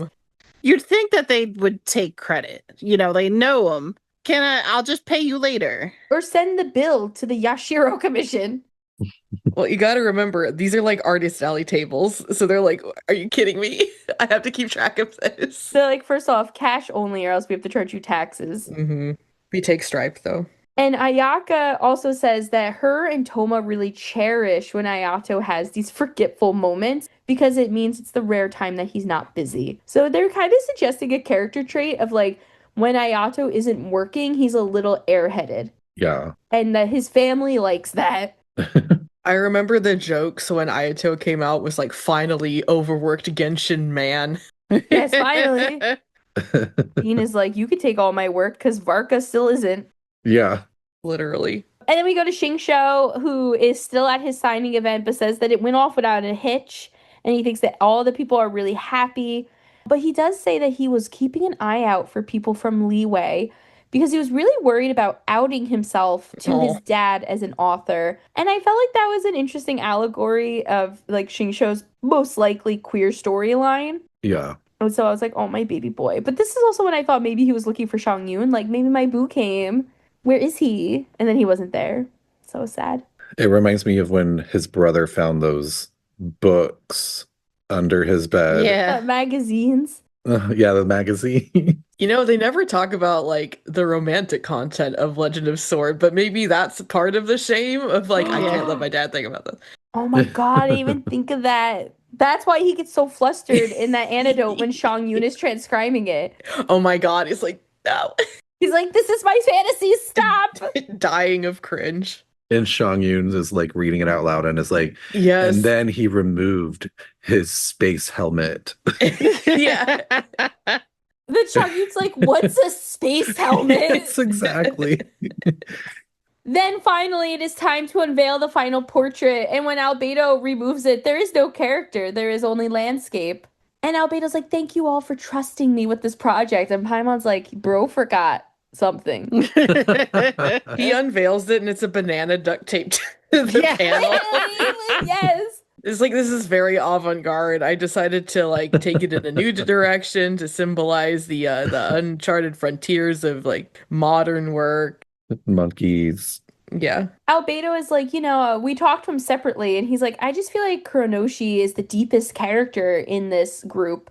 And he lacks his own story. And because of that, I wanted to leave this character up for interpretation. Sorry, that's what I'm gonna say about like my like McNobody favorite characters from stories that don't get any like don't get any play. I'm gonna be like, well, Yanfei is actually the deepest character in Genshin because Hoyo doesn't write anything for her. Yeah, so obviously she must have some crazy lore that we're gonna find out in like 9.3. Yeah. And when we talked to Albedo afterwards too, he's like, yeah, I actually talked with the person who left us the notes. And that person is who inspired me to do the final portrait. And I was like, okay, Investigator Albedo, who the fuck is this person? He does not tell me. He's like, you can figure it out, Investigator Apprentice. It's so fun. I had so much fun doing all the investigating. Now you can do it. I'm like, bro, I wasn't taking notes like you were. We go up to Ayaka at this point, and she says she thinks whoever left the stories really wanted Kazuha to know the truth. And so we're like, okay, maybe it's Yae Miko. And we go up to her, and she's like, it wasn't me. And Venti's like, you know their identity. And then eventually we put two and two together, and we find out that it was Ayato. And he's like, yeah, like, Yae Miko told me that she saw Xingqiu stealing the books, and she suggested that we have fun with it. And Ayato decided that the Kazan story would be a great way to guide Kazuha, who is an old friend, to this letter in the bonsai tree. Which she knew about. I love it that Paimon says, don't you feel like you went a little overboard sending all your friends on a wild hunt? And then Ayato says he's there today to explain this. And then it's kind of like a ... And then quotes, he says, wild hunt. And it was just so funny to see that part now after playing Nograi. Yeah. I had the same thought. I was like, oh, was that a little foreshadowing? He predicted the future of the game. Yeah. He's like, Albedo's gonna have to fight the wild hunt with you at one point, so so yeah, he really wanted to guide Kazuha to this letter in the bonsai tree because he didn't know about it. I forget how he figured that out.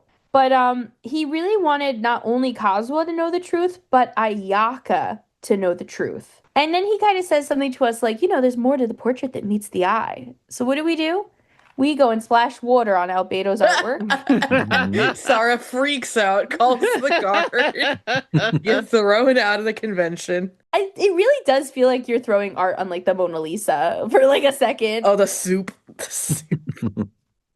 And lo and behold, there is the balladeer. That boosh. And we're like, oh shit, he's the one. Got it. And Ayato does admit to us, though, that he looked into Kazuha's stuff because after the decree ended, they had seen someone sneaking around the warehouse where Kazuha's belongings were being kept. Cool. And so Ayato went to see what that person could possibly be looking for. And that is the end of the main story quest. Yeah, and I love it that he says he had someone from the Shumatsuban keep watch, which we know was Sayu. And she was like, I'm going to grow 3 apples if I do this. And she was like, whoever it was, they didn't actually find what they were looking for. And then that's what motivated Ayato to go dig around. And that's how he finds Yoshinori's letter, the great-grandfather's letter. In the tray of the bonsai tree. Yeah. But wait, don't they find the schematic for the sword at some point, or is that just backstory? Ayaka finds that in like their files. Yeah. Someone should make it. It's apparently like really bomb. I wonder if we have it. Do we get that sword? No, we have that other like demon sword that Kazuha makes friends with in his story quest, but has nothing to do with any like history of his or Inazuma. Mm-hmm. That would be like a fun It should have been that sword. storyline. Maybe they'll come back to that later. Maybe A will commission Kazuha to make it. She was so excited for those swords. They must have been like iPhones. She's like, you don't fucking have the swords, dungeon, exile, die. Her titty sword that belonged to her sister originally, right? That one is an Ishin sword. Yeah, I always thought that was weird. Like, the Ishin is at her school, and I think, like, one of the shoguns made that sword. That did not come from a mortal man. Yeah. So I would, like, love to know the significance of that. Yeah, I think there's more they could explore with that part of the storyline. You know, like if we get this war that they've teased, that A was sort of teased to Yae Miko, then maybe she'll forge it. Hell yeah. It'll be like a big buster sword. Okay, Cloud Strife. But I guess they do carry this into later Kazuha quests because one of these schools is Aminoma, Yeah. who is the old guy who runs the current. He's like, I think they're like the only ones that made it out of that Gokuden massacre. Like the Aminoma did stick around, Yes. and I guess they say some shit in Kazuha's quest that I forgot. Yeah, they're the only ones still doing making their swords. We get the tongue yokai sword from a different event. Right. Kazua's story quest gets us and I'm going to butcher it, the Kagosurubi Ishin.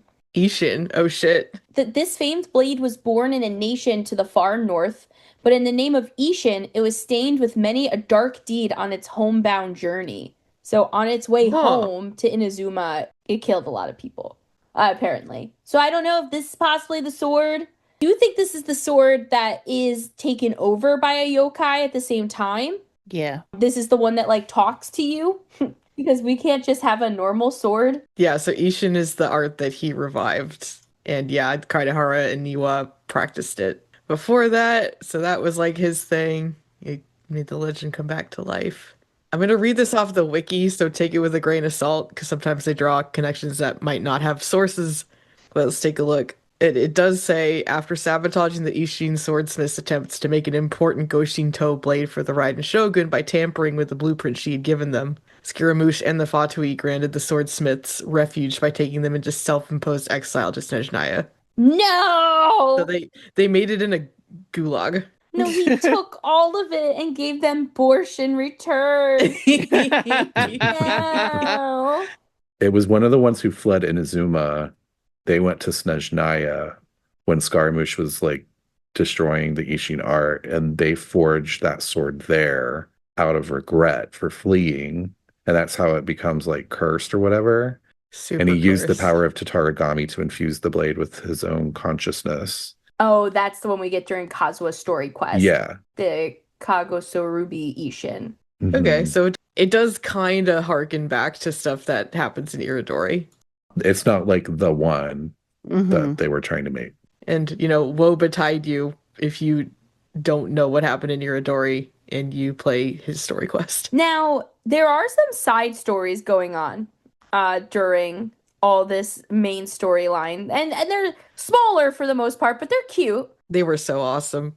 I don't think they've ever given us this much, like, scripted story stuff in any event. This must have been, like, the one where they were like, this is too much for one event. They gave up after this. They were like, we can't do this ever again. Yeah. Because all the side stories, which are all written and voiced, are, like, almost as long as the main plot. Yes. And Yeah. we'll keep them short. Like, But they're great. Like, honestly, I like them and remember them better than the main plot. They're just so fun. definitely. So the first anecdote we do is our Klee storyline. So as we mentioned, Albedo gets off the boat with Klee. And everyone in Inazuma puckers immediately. Well, things get bad because I can always remember a day where I said, wouldn't it be so fun if Klee, Yoimiya, and Hu Tao hung out together? And everyone was like, no, that would be terrible for the whole world. Well, we got 2 out of 3 in this day. So since Albedo is, off doing everything with us, He asked us to babysit. he asks us to babysit. And what do? We give Klee to Yoimiya. Oh, but I love it that he warns us not to let her blow up the tops of any mountains. Yes, because she's done that before. Yeah. Mm-hmm. Like, that is what she's famous for, doing that with her mother, of all people. And poor Albedo's like, listen, I already have to make and sell enough art to, like, pay the Knights back for the stuff Alice and Klee do in Mondstadt. I don't need to be paying off the Yashiro commission, too. Yeah. Or the Tri commission as a whole. So we take her to a food cart. Yeah. Yes, where we meet, like, a cute little kid. Yeah. Wow. Who makes friends with Klee and introduces her to Inazuma dishes. And then he's like, I want to buy you an egg roll with my allowance. But we're like, no. We'll just make it for you instead. You can save your money. And then he's like, oh, I know you. You're Yoimiya's friend. And then he decides he wants to introduce Klee to Yoimiya, who's the best person in the world. And who makes better egg rolls than us, apparently. Which, like, God, we just met you and you're already insulting me. Yeah. Clocked. Devastating.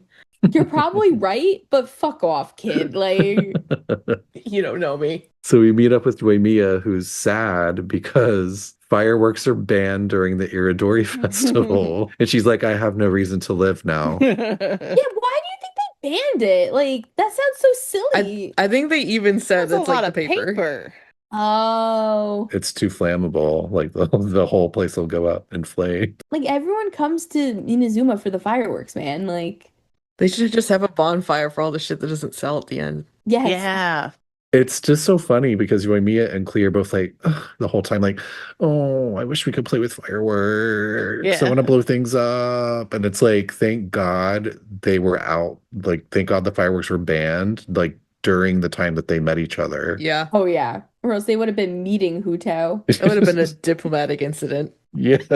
And at first, Yoimiya is like, she keeps forgetting. She's like, oh my God, you like 4-leaf clovers? How about I make you a firework shaped like a 4-leaf clover? And then Klee's like, yeah, and then we can go fish blasting after that. And Paimon's like, stop it. Stop. No. None of this is going to happen. Albedo will murder me. Like, I can't let that happen. And it's funny because like Paimon and Traveler, like there's plenty of really fun things to do during the Irodori Festival, and they're both like not buying it, but they're like, yeah, I guess we'll go look at books. Boo. Not here to read. Yeah. But then they decide to make a book. It's so cute. I love it that, hearkening back to the long book titles, before they decide to make that book, they go to this other festival stall and they meet Kayabuki Ike, or Kawabunga Iki, Oh, as right. Klee calls him. And he's the author of the Outlander Brigade, When the Wind of Death Blew Towards the Blonde Samurai. Oh my God, again, who is reading these titles? Who's approving them for print? And they're like, this is long and cringe. And he's like, so mad. Now, is that the one that we hear about that Kale's a fan of and Farazan's I hangout? believe so, yes. Oh, that's funny. Yeah, I was like a fun, like, oh shit, I remember that from that other episode we did. But yeah, so Klee has this really cute moment where she's like talking to the author about that book, and she's like, oh, does it have best friends in it? Because Kaya told me that every good story has to have best friends. And I was like, that's really Which cute. Kaya? So Who's your cute. best friend, Kaya? I know, like, who is Kaya's best friend? Because it's not your brother. Yeah, probably No. Rosaria Or Dahlia. or Dahlia, yeah. It's his non-existent horse. Yeah, my horse that went away. Mr. Ed. They also see a copy of Flowers for Princess Official, which is a fun little moment. And then they start getting bored and sad again. And that's when they're like, why don't we create a story about Dodoko? And they actually decide to create a Dodoko book. It's so cute. There's illustrations. Yeah, there's a really cute part where they go to Yoimiya's house to work on it together. And then you like go around the back of her house and you stand at the window and like eavesdrop on them. Oh yeah, and they're like, oh man, and then Dodoko can do this. Yeah. And I'm kind of like, Yoimiya, like, you really spend like your free time hanging out with little kids. She does. And they all love her. Well, Brandon, in her story quest, she says the kids of Inazuma live in a like war-torn shithole, and like no one is looking out for them to give them like something to smile at. And I've taken that on. That's why don't you ever do you ever speak ill of Yoimiya when But I'm here? Klee is a spoiled child from Mondstadt, the nation of freedom, whose mom is like probably the most powerful person in Teyvat. Okay, well, that's the world's greatest kid friend versus the world's most vile child terrorist. Yeah, I guess. It's an assignment. I'm just always find it off-putting when adults like to hang out with children. But that's because I hate She's like children. a camp counselor, man. Yeah, you've never gone to a party and just felt like I get along more with like the 5-year-old here than anyone else. No. It's like, fuck them kids. Can I tell you guys that this kid I used to babysit for is the salutatorian of their high school this year? And I was like, hell yeah. I was like, I did that. And I told my dad that. He goes, you did nothing. I was like, wow.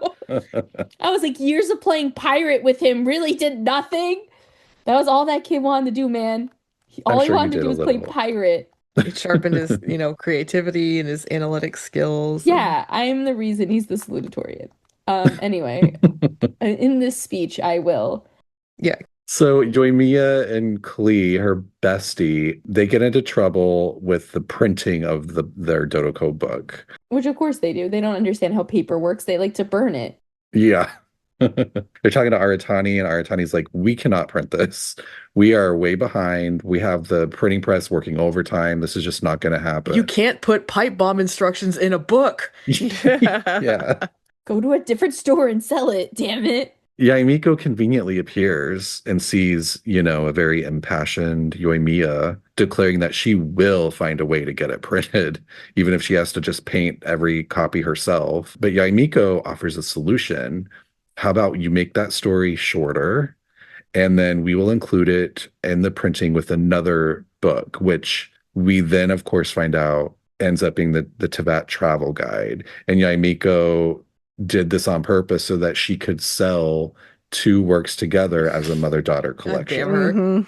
But the goddamn her, but also how cute. It's so cute. And Klee is over the moon when she's like, my book's going to be sold with mommy's book. I'm like, oh my God, yes, sweetheart. Anything you want. Just no fish plastic, please. Yeah, just don't kill anything. Not today. Protect the mountains. At all costs. Yeah, you can kill things in Mondstadt. Yeah, just not here. You might kill like a yokai. Can we talk a little bit about Alice's book? Yeah. This book's hilarious. The Teyvat travel guide? Yes, and I think volume 3, because again, we get Inazuma character lore by way of Alice being a goddamn goblin, like throughout the country. Mm-hmm. My favorite is where, oh no, I don't know if she mentions this in the Teyvat travel guide. I'm thinking of that Millilith guy in Liyue who basically gets cursed to mimic people. No, yeah, that poor guy. I always Isn't think his of name like Mimic too or something? Like he's like a poor name that's just Did like, she do that to him? Yeah. I think wait, I can't remember. It might be in the travel guide. Well, you know what else she did? What? So when the Shade Chamber covered the Irodori Festival, we always give our episodes like just really esoteric names. And we named that one Yae's Joker moment because we find out that Alice teasing Yae Miko when she was a little fox pup Oh yeah. and making her cry is what hardened her into the horrible bitch she is today. And she holds a huge chip on her shoulder because of it. Like, Alice came by recently when Yae was grown, and she's like, oh, I remember that little fox kit. I wonder if I can make her cry as easily. And like, oh, she drank me under the table and was really smug about it. She hates her. I love that. That guy's name is Echo, and he is a Millilith member that you can find like at a bridge in Inazuma. I forget where the bridge is. But yeah, he says that Alice gave him a potion to cure his stutter. Oh. But instead, he just perfectly can imitate everyone around him instead now. I love that his name is Echo. That's like Lyra. Yes, Yeah. yes, very, Bard. very same vibe. She must be stopped. I'm not going to be the one that does it, though. I mean, she literally yeeted a hilly troll into the air for science. Didn't she want to make like a Hilly-Trill turbine to power Mondstadt? Yeah, something like Yeah. that. And she was like explaining that to Lisa, and Lisa was like so disturbed by it, she made her change the subject. Yeah, I think she wanted them to like cook each other or something. Yeah, it's just like keep throwing them in a blender and then you'll have power for your whole country. And Lisa's like, how about we get you a book? Yeah. She's like, I need a nap. And not for nothing, like if you make Lisa uncomfortable like that, like Yeah. queen of making people uncomfortable, like, ooh. Yeah, so she can out discomfort Lisa and out bitch Yae. I can't wait to learn more about Alice. Yeah. And she also maimed Kujou Sara. Because I think one of the passages in that book was like, I commandeered the Shogun Tenshukaku's kitchens to like make a potion to restore the gift of flight. And I think we talked about this in the Kujou Sara episode, because there are some things that imply that Sara may not have the gift of full flight that she ought to as a Tengu. And Alice apparently made it worse, said it took like several months to recover after like exploding her wing with her get wing better juice. Which is just accurate. And just to go back to Klee and Yoimiya, after the book gets published, don't they actually watch a fireworks show? Or do they just draw a picture of them watching a fireworks show? I thought they drew the picture of them. Just the picture? It's one of my favorites. Yeah, I don't remember them actually watching one. Okay. So that's it. I wish there was a fireworks show, but there's not. For the good of the country. For the good of me. Fuck the country. Like, I'm so mad that we've never had Yoimiya at a lantern rite. Yeah, especially since she makes their fireworks. Yeah, she's had those like little bits like in the beginning of the one year she was there talking to somebody from Fontaine because they were going to be like using Fontaine mechanisms to put the fireworks up. But then it's like, that's it. I think one of her teaser trailers has Beto like carting off a shipment. So like, yeah, she's a known brand over there, and I think she should go and have fun. Yeah, absolutely. But they won't let that happen. No. I guess not. Why would they let fun happen, Beefy? Who do you think Yoimiya would like get along with the best? I guess Gaming, probably. Hu Tao? Oh my god, I think that she would get along with everyone, which would be the biggest issue. Yeah, and that's why they superpower. can't bring her, because they'd have too much content. Too much. Well, the nice thing is that content. Inazuma sucks, so they wouldn't want to go back with her. So she wouldn't like steal any characters. They'd be like, okay, thanks for visiting. Bye. I mean, remember when she went to Sumeru? That was great. That was like one of the greatest quests ever, and I cried. Yeah, that was a really good one. I love Yoimiya. But I'm going to sidetrack us back. So there is another anecdote, which starts with Kokomi and Goru arriving to the festival. Oh, shit. And we meet them at the docks, and Kokomi is like, yeah, I'm here to go shopping and buy some books, which we know in the past Goru has bought books for Kokomi, so this is nice to see them together. And he's like accompanying her. He's a little on edge because he's like not used to leaving Watatsumi. But Kokomi's like, not only am I here to buy books, which I love, but I'm also here to meet a pen pal. And Goro's like, and I'm here to protect her. In case the pen pal is dangerous. But little does Goru know that the pen pal is his mortal enemy. So who shows up as her pen pal? No one else but Yae Miko. And Goru's like, are you fucking kidding me? Now, Tiff was in her glory. Yes. Because she was like, the boy is suffering. He was hiding behind a pole. It was wonderful. That was so funny. You just see his little tail like, you, bye. Yeah. So when he runs away, Kokomi's like, oh, he's just going to buy books for me. Like, she's like, I don't know what's going on with my friend here, but I guess I'll lie.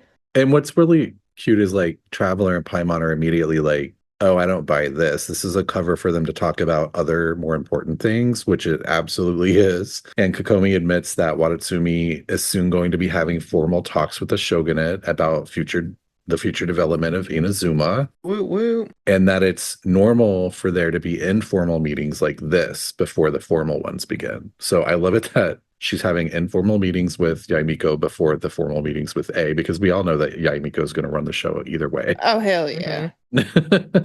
And when Goro splits, Kokomi actually pulls us aside and she's like, Goro avoids Yae Miko and he hid just now when he saw her. And I know that he's going to be humiliated the next time he sees me. So could you take him to buy me these books and just keep him distracted while I hang out with Yae? God. So I thought that was like a nice knowing moment for Kokomi, Yeah, they have a cute relationship. And so we go with him to buy books, and he buys these children's books and receives this coupon for a free toy fox, which freaks him out. The next, we go to Onodera, who set aside one of the first editions of Legend of Sword for Kokomi, which we know she loves to read. And when we pick that up, Goro finds out that he's the 100th person to buy this other book, the Saga of Hamavaran, which entitles him to buy a special edition with the review by Lady Yae herself. Oh my God. Which freaks him out. And then he also tells Goro that because of his purchase amount, he gets a lucky draw at Yae Publishing House, where he draws this like little lottery ball thing. And then, of course, he receives the golden ball, which means that he wins a bunch of light novels and gets to meet Lady Yae and shake her hand, which he's like, absolutely not. He's like, who can I give this to? Yeah. But then he has this nice moment where he like actually plucks up the courage and asks the person working there if he can exchange the offer of winning a bunch of light novels for books on agricultural science. Oh, right. Which I Oh, loved. shit. I love that throwback to like, the Watatsumi soil problems. Thanks, Urabashi. Yeah. It was Our really cool. carrots won't grow in salt water. Yeah. And so he asked for that, and the worker's kind of like, well, I'm going to have to ask Yae Miko if that's okay. And then so she later meets up with us and says, yeah, Yae Miko said it's fine. Here's a letter from her. She also canceled the ceremony where you're supposed to meet her because she knows that picking out all these new books is going to, use up a lot of your energy. And Goro is like, wow, like I really thought that she was going to make a fool out of me, but now she canceled it, and he finds it very suspicious. But he's kind of like begrudgingly like, I really guess I need to thank her the next time I see her. And of course, we as the audience know that this is all a setup. Oh, yeah. Like, as you're going, usually Yae Miko's doing all of this, like he's falling right into her trap. So as they're about to leave, someone reminds him about the letter that Yae left him.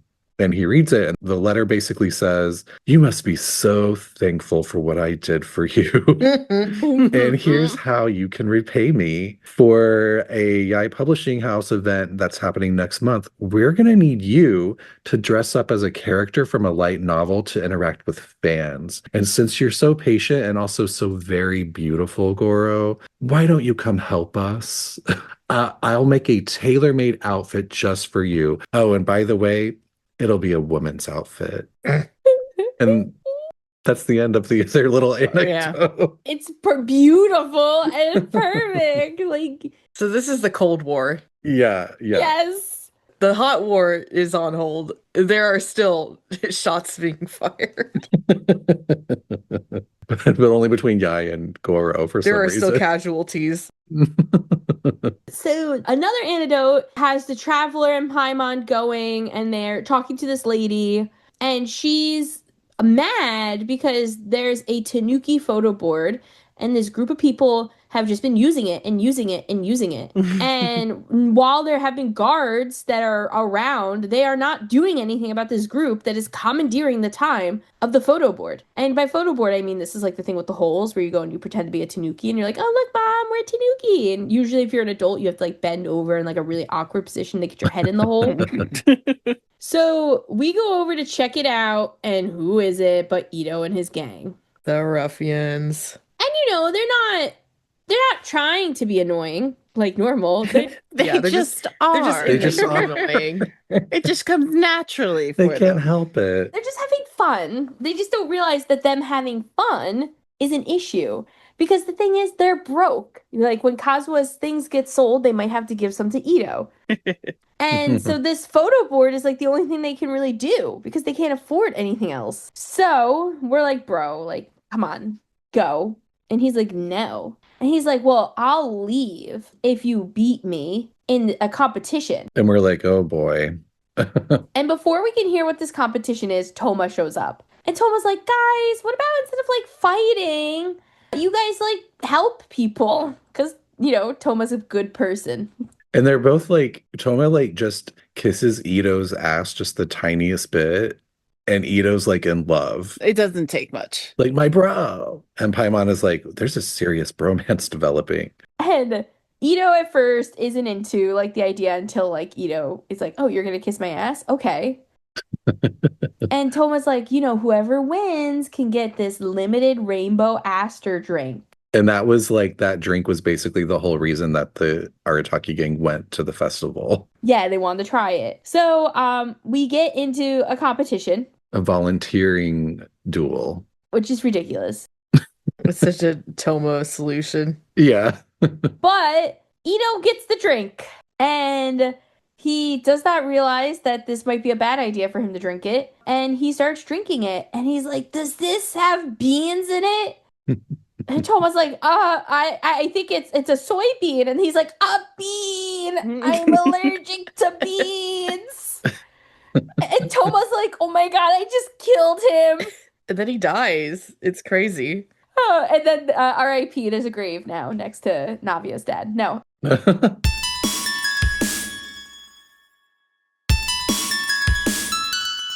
So they go to get a doctor, Toma and the rest of the gang. And yeah, the photo board is free now, but Ito is, you know, sick. And I'm like, bro, when we first met you, we literally like got you to come out of hiding with beans in your story quest. Like, you didn't think to be like, hello, does this have my allergies in it? No, of course not. And for some reason, that changed in my mind that he was faking it the whole time and wasn't actually allergic. I went with that for like a year. And they're like, no, he's allergic. And I was like, nah, he was just playing. That's the only bean weakness. Don't ever trust me with your allergens is basically what that comes down to. I don't trust you with your own allergens. I don't trust me with my own allergens either. The amount of times I've been with Tiff where she's accidentally had something that she's allergic to, I'm like, girl. Oh, no. And I never have Benadryl on me. It's my best friend that always has it. So I can't do anything without her. Well, hopefully the proceeds from Kazuha's refuse can get Ito a nice EpiPen. Yeah. Maybe you can get me one too. He can get you one too. Just go down to Inazuma. Yeah. Friend. And there's one more anecdote that happens, and this is the one where we find out the true fangirl nature of Kujou Sara. Oh, this is a big cringe moment. So there is a shop there, and they're selling this, like, Funko Pop, basically. That's what you always call it, Beefy. Yes. The Funko Pop of... Because it looks so dumb. Yeah, it got a big head, holding a sword. I think don't you own one and it's holding, like, your vape? Yes. It usually holds my Wacom tablet pen, but it can also hold my vape. I like it better when it holds the vape. I'll tell her. Yeah, we'll let her arrange know. a schedule. You know what? I'll swap it out right now just for you, Fiends. Yes! You just like I always just imagine like going out on the balcony with Ningguang and she's like puffing on her little pipe and then she looks over this like purple hilly trail like ripping a vape and be like, hey. Like, what is that? What the fuck? Did I lace my shit? I don't know why, but in my head I completely imagined that scene in Men in Black where he like looks into the break room and there's just this like giant alien drinking coffee. And he's like, Yeah. Oh, what's yeah. up? Oh, we're like the shrimps from Men in Black. You know, we're like, hey. Oh, the little alien guys. I love those guys. My favorite Men in Black thing is when they go into the locker and they're like 2 for 1 every Wednesday, and they like go back and party at like the XXX like station. Anyway, Men in Black aside. I know, such a good movie, so It's so stupid. good. I haven't seen it in so long. I wish I had a Men in Black anecdote to share, but I don't. Anyway, Kevin Bacon. So Kujou Sara, we run into Kujou Sara in the Five Chasm Plaza, which is, Rito Island. And she's basically like, man, I really wanted myself a Funko Pop of the Shogun, my boss. She's trying to play it off like so stoically, but you can tell she is Yeah. devastated. Because like the first thing she does is info dumps at you, and she's like, "Well, you see, these are a limited edition run Funko Pops that are very valuable and speak to the piety people feel for the Shogun, and so that's why by buying like 5 billion of them, I'm actually very cool and very pious." I know she loves this. She's like, I am a Jesus freak. Yeah. That's it. It's like it's when someone owns like 7 nativity sets. Yeah. And she's trying to explain why they need Funko another Pop one. Jesus. Yeah. We have a joke in our family that we should take a shot for every nativity scene that we see in my aunt's house on Christmas Eve, because we probably wouldn't make it to Christmas. Fiends, you should make a nativity scene with Genshin figures and put like Paimon in the manger, and then Yes. That'd be cute. Paimon in the manger. The 3 kings are like Zhongli, yes. Venti, and A. The sheep is me. Sheep is you. Albedo is like Joseph. Another sheep. Another sheep. Yeah. No, gold is Joseph. Yeah. Creating a baby out of nothing. No, well, I guess gold did that. So Mary is And the gold. churls are behind the shed ripping a fat vape. Merry Christmas, everyone. And of course, Venti's having a drink. Yes. So Sarah's upset because she can't buy 75 nativity scenes, and she starts work before the shop opens, so it's not even like she can go there like early or anything. I just remembered she doesn't get them because she does what people do at fan events, and they get a proxy to stand in line for them. Uh-huh. Except she entrusted Sayu. And Sayu is hiding in a barrel. Don't ever trust Sayu. Well, technically she didn't trust Sayu because Yae Miko's the one who's like, "Oh, I'll find you someone," and Yae Miko Oh, sends yeah, I did Sayu. it. Evil. She had so many victims during this She event. She did. was having She so really much did. fun. Yeah. The chaos gremlin of Genshin. So Sayu gets there like the night before, completely falls asleep, and doesn't wake up in time to line up to get the figurine. And now she's like, now the only way I can get one is by using my monthly salary, and which she gives to us. And it's like, can you help me buy one off of someone that already got it? We talked to scalpers. Yeah.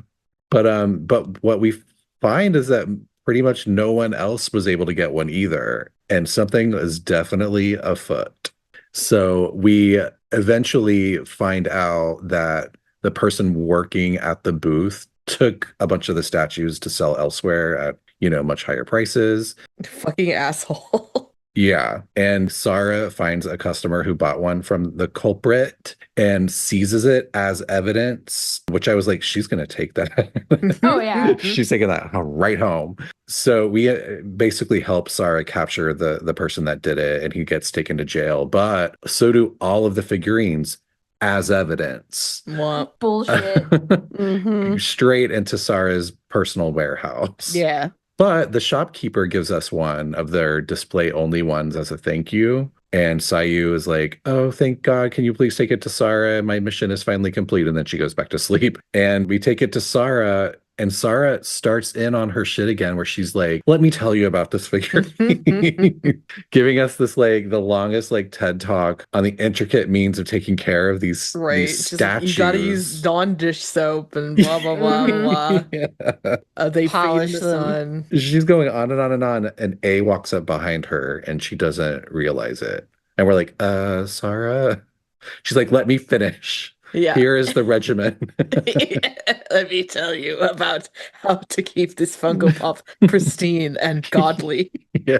And anyway, she eventually turns around and gets extremely embarrassed and is basically like, "This statue is the Travelers. Bye," and runs away. Because I think like A thinks they're kind of stupid. So she's Yeah. like, "Oh, you bought the Funko Pop." Yeah. And like looks at her and she's like, No, not at all. Isn't that so funny too? Like A's like, "Oh, a figurine of me? and she's like, All right. "Oh, they're doing those, huh?" Yeah, y'all are really doing this. I thought I told you I know." Yeah. And what's funny is Raiden is like, "Oh, I have one of these and I don't really need it. Do you want it?"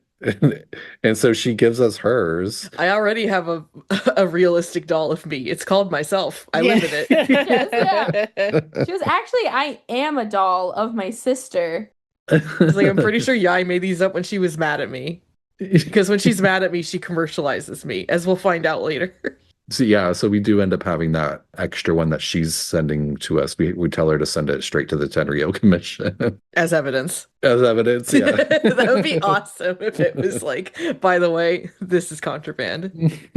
Fuck, not again. But yeah, that's the end of all the stories. That's All the everything. stories. It's a long quest, but there is this one question that comes into play. Who does Ayato refer to at the end when he's like, yeah, there was someone sneaking about the warehouse, and so I had a Shumatsuban stand outside and they saw nothing, so then I investigated. So a lot of people wonder who was this person sneaking around Kazua's personal artifacts. Yeah, because at first you would think that they're implying that it was Scaramouche. Yeah, that's what I assumed. But if you interact with the last portrait that Albedo paints that looks like Scaramouche, it says, that it was like based on whoever, but the wording of it is like, all we know is that it was a Fatui spy that was in going into the warehouse. But who is that spy, and what could this mean for our own fate? Something like that. And so everyone was like, okay, well, they're basically implying that it wasn't Scaramouche. Interesting. Yeah, and there's a really interesting video from Ashikai, and we'll link it on the page, that kind of goes down this whole theory of why it was not Scaramouche. And just basically that kind of line being a very important part to it. And kind of they go down who it could have been then. And they kind of deduce more so that it was Child, because he's very hands-on. That's true, and they wouldn't know he was a harbinger at first blush because he looks like an intern. Yeah. He finally got out of the labyrinth. Yeah. He's the one who's just so like hands-on and like brute force and stuff like that he would have taken care of it himself, where like somebody, like if it was Dottore, would have basically sent Child to go do it for him. And no one else makes any sense at this juncture, so it's either like one of Scaramouche's men or just Child himself. And like Sara was involved tangentially with the Labyrinth Warriors, so I'm choosing to believe that like she confiscated the demon portal and it just happened to open up in the evidence locker in the warehouse. He finally stumbled out one day and he's like, whoa, let me find some shit in here. Yeah. I mean, I do like the theory that it's Child, and I think it makes sense because we know that Child was looking for Scaramouche. Was this before we knew that he was looking for Scara? No. Or after? So this is after. So when we meet Child during Labyrinth Warriors, which was November of 2021, he tells us that he is searching for Scaramouche because he has the Gnosis. Irodori then happens in April of 2022. And then we find out during the Outside the Canvas, Inside the Lens Greenery Breeze event that happens in November of 22 that Child is still in Inazuma. That is when we see him hanging out with Yoimiya and the children. Well done, Fiends. I know my Child stuff. Yeah. One thing I will say is I think an argument could be made that it could be Dottore. Yes, I agree. Because I would think Dottore might be doing it to make sure Scaramouche doesn't find out what he did to Niwa. That could be cool. So that's like another fun little possibility. Yeah, and then when Scara leaves, or Kunikushi leaves Kazua's grandfather to almost die, to not die, he says, like, let her know it was... Like, basically let her know it was me. It was very the Game of Thrones kind of thing there. The moosh sends his regards. Yeah, the moosh. Is the her, in that case, like the Shogun? One would assume, because who else could it have been? Who else? Like, he wasn't talking about Ayaka.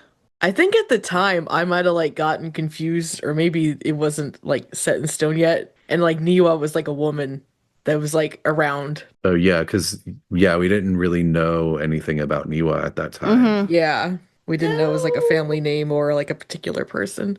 So I wanted to pull up another date real quick. So Labyrinth Warriors is November of 21. Irodori is April of 22. November 2nd of 2022 is when the final Sumeru Archon quest comes out with Scaramouche and all of his drama. And that's when we officially find out everything about Niwa and we see his whole past. And then we have Child still in Inazuma after that, starting November 16th. Oh my god, he's been there the entire time. He was there through Sumeru. Scaramouche is literally becoming a god, and Child's hanging out, fucking He is around so with bad Yoimiya. at his job. Like he thought he was doing stuff in Liyue. It turns out he was basically like a patsy for a greater plot. He goes to Inazuma to find Scaramouche, fails to do that for a year. Meanwhile, Scaramouche goes to another country and has a whole character arc. And by the time Child leaves, Scaramouche doesn't exist anymore. Yeah. Well, so this is kind of where my thought comes in because so there's the question of the Control Alt Delete and what does Dottore know? So if Scaramouche is deleting himself from the narrative prior to the Yoimiya Child event, is it possible? Because Child says that he's looking for Scaramouche still, I think, at that point. So what does he really think he's doing there after the Control Alt Delete? Right. Because we all know that everything still happens after, Scar wipes himself from everyone's memories. It's just different people. So with the Raiden Gokuden, we find out that it was like a shady swordsman in the end that like injured Kazua's great-grandfather, which is crazy. They pulled that lore back into an Archon quest. Yeah, that's gotta be like one of the best. And like, listen, you know me, I don't have a lot of like, I tend to take with a grain of salt when Hoya was like, here's the long call that we made. This one, like, they actually stuck it so well by linking Kuronushi, the poet, and also the Gokuden figure into Scaramouche's lack of existence because he becomes defined by like this negative space that he leaves. And that's what Albedo says, where he's like, no one talks about him overtly. You have to like figure out what he is and what he's done and where he is by everything else that's happening around him and the void that he leaves. That's exactly what happens with Scaramouche when he becomes Wanderer. Yeah, it's like, wow, you did that. And when he Control deletes himself, the fact that the first thing the Traveler thinks is, oh my god, Kazuha, is he alive? Was very interesting to me too. But I all this to say is that I do wonder if it was Dottore because I'm like, what did Child, as much as I love Child, he is a fighter. He is a war machine. He's not that smart. No, he would do it by accident. Like, I don't think he's in that warehouse going, Scaramouche was involved in the Katiharas. I know that. He has no fucking idea what a Katihara is. I just don't think he would be, like, snooping around a warehouse like that. Yeah. Now, Dottore, I could see him being like, oh, this little shit ran away with the Gnosis. He was my little experiment. And this is, a few months before the final Archon quest comes out. So maybe he's looking for something in there to either encourage Scaramouche. Maybe at this point, Scaramouche hasn't been brought to Sumeru. And, Dottore has more of a connection to this whole situation, this whole story, and the characters. Yeah. Where I don't see Child doing it. And Child's not going to listen to Dottore. Right. And Dottore is definitely not going to ask Child to do anything for him. Like, I don't think they like each other at all. No. So, I don't know. I like the idea that it's not Scaramouche, because in the video that Tiff referred to, because I watched it as well, the creator does say, like, Child isn't stealthy. And, like, Scaramouche, he doesn't really care if people know his name and know that was him. So there's really no reason for him to be, like, trying to hide anything, because in that story quest, he was like, this is my name. Tell the Shogun that you saw me. Like, he doesn't give a fuck. Yeah. I thought maybe he wasn't trying to destroy evidence, but he was looking for that sword blueprint. Yeah. That's a good point. Definitely possible. Like, I think I'm definitely super into this theory that it was Dottore, especially because, like, with the vanished motif of Kuronushi in the overarching plot, like, they were definitely, like, it feels like the writers were thinking that far ahead into, like, Scaramouche's next beat. Yeah. So Dottore is definitely very prominent in that aspect of his You could life. tell who their favorite child was. And it's not Child. Actually, it is. They love It's- Child. Child has so much merch that they didn't need to make. They love that dude. Yeah, they throw him wherever he can. Mm-hmm. But I don't own a Child plushie, and I do have a Scaramouche cat, so they do love that stinky little guy. I totally own a child plushie, but not a Scaramouche one. Hell yeah. I own several Albedos. Very good. Oh yeah, I wanted to add one of the light novels you can read that got its release at this event, which was Pretty Please Kitsune Guji, which is like horrific. It's like the grossest thing they put in Genshin. Really? What's gross about it? So it's like, this is why, like, I feel like this was written when Yae was like really pissed at A.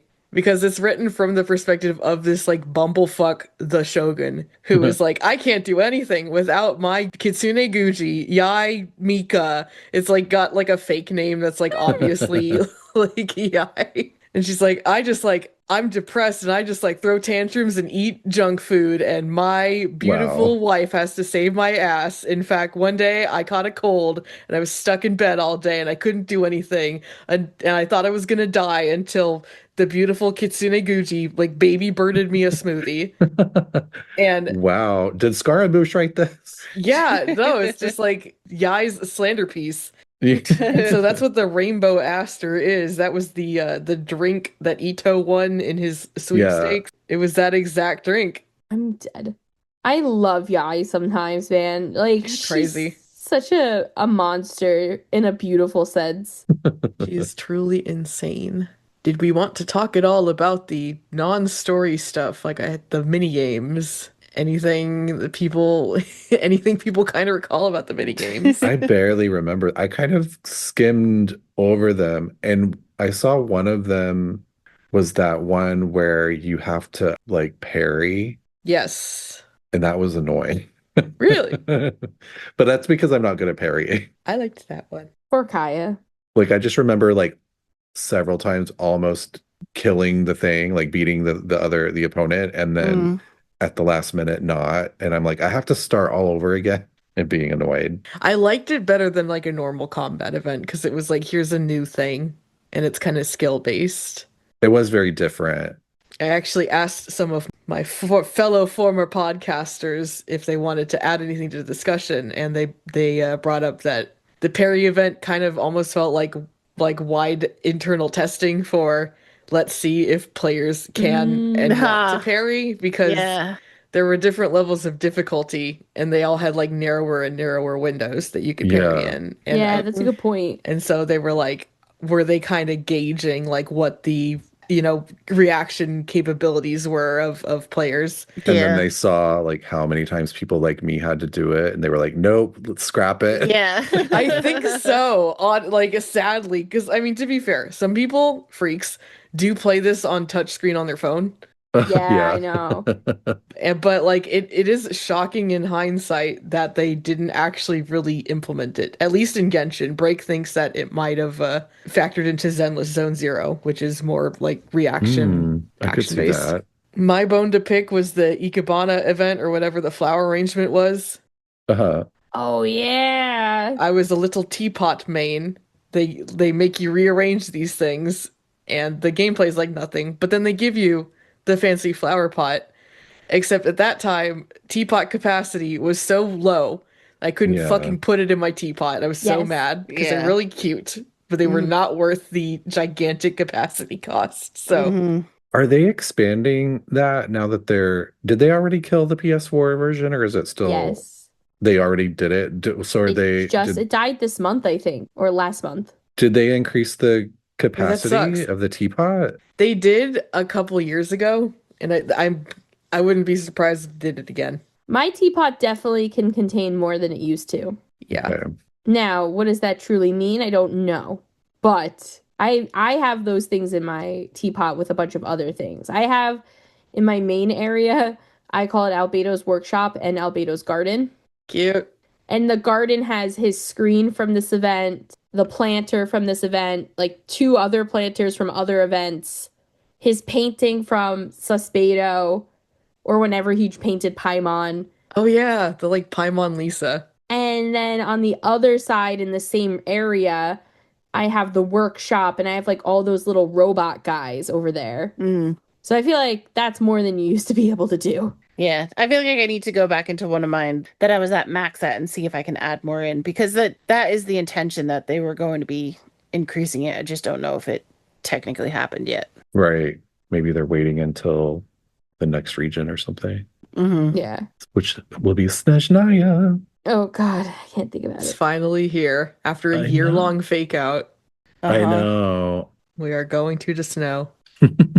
But that is all the time I think we have to talk about the Irodori Festival. We do have 2 letters over here from Kirara, who has been dutifully waiting. I saw Charles even give her a nice glass of milk. Damn, Kirara, you didn't even exist when this event came out. Yeah. I was like going through, I was like, what did Hazo do? Oh, Hazo didn't exist. Mhm. I know, and he would have been so good in this event. So many years of people who just ain't there. Can you imagine him and Albedo detecting together? Koi Dao would lose his mind. Oh, he would. He's waiting for that day. He would tweet unholy things. If they didn't have Kirara, like, how are they quickly communicating with each other across nations? I have Like, no idea. I need you to come here and sign all these books, Xingqiu. The Senbedo. That's actually why we never met Kirara before. She was She doing was too so busy. much work. I mean, the first time we meet her, she's on the job in Sumeru, so... That's true.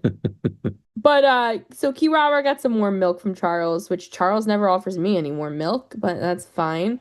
You never asked. I have. Oh, Charles just doesn't like me. That's fine. because he keep letting Hilly Churls in. No, I asked permission. I mean, he'll say yeah, but he's like, yeah, don't ask me for He's like, anything Kaya else. just told me to do whatever she says. Well, our first message comes from MX Drainbow, and they said, I'm a little behind, but regarding the comment Albedo made about the light realm being refracted into elements, like through a prism, and the idea that that could be literal. For travelers, a quick note, we are talking about the Nod Cry Archon quest, when Albedo breaks into one of Dodore's bubble worlds. What? Wow. I'm so excited. I haven't played Genshin in years, and hearing what happens in it now is like, whoa. Yeah, that must sound like a really wild thing to. Bananas. You can tell me anything happened, and I'll believe you. This is a very exciting time. Albedo marries someone named Amanda after breaking into Dodore's bubble world. No. The first thing that came to mind was something I heard in college a long time ago. I think it was a Buddhist thing, the idea that the world is one bright jewel, and existence is its many facets, which I picture like the Millennium Silver Crystal from Sailor Moon, because of course I would. But that made me wonder, what if the prism is the false sky refracting things into Teyvat? I spent this whole time theorizing that the sky is like the shell of a cosmic egg, incubating a new world into the void of primordial chaos. I blame Venti talking about creation myths in the manga for that one. But it could also be a filter for light, I guess. I started frantically writing this on a post-it like I was having a whole revelation and ended with cosmic egg be shiny. This idea might sound more cohesive in my head than on paper. We do see that a lot. I really love this. Yeah. And I think it's a really solid theory. And it can kind of serve 2 purposes too. Because, we know about the false sky.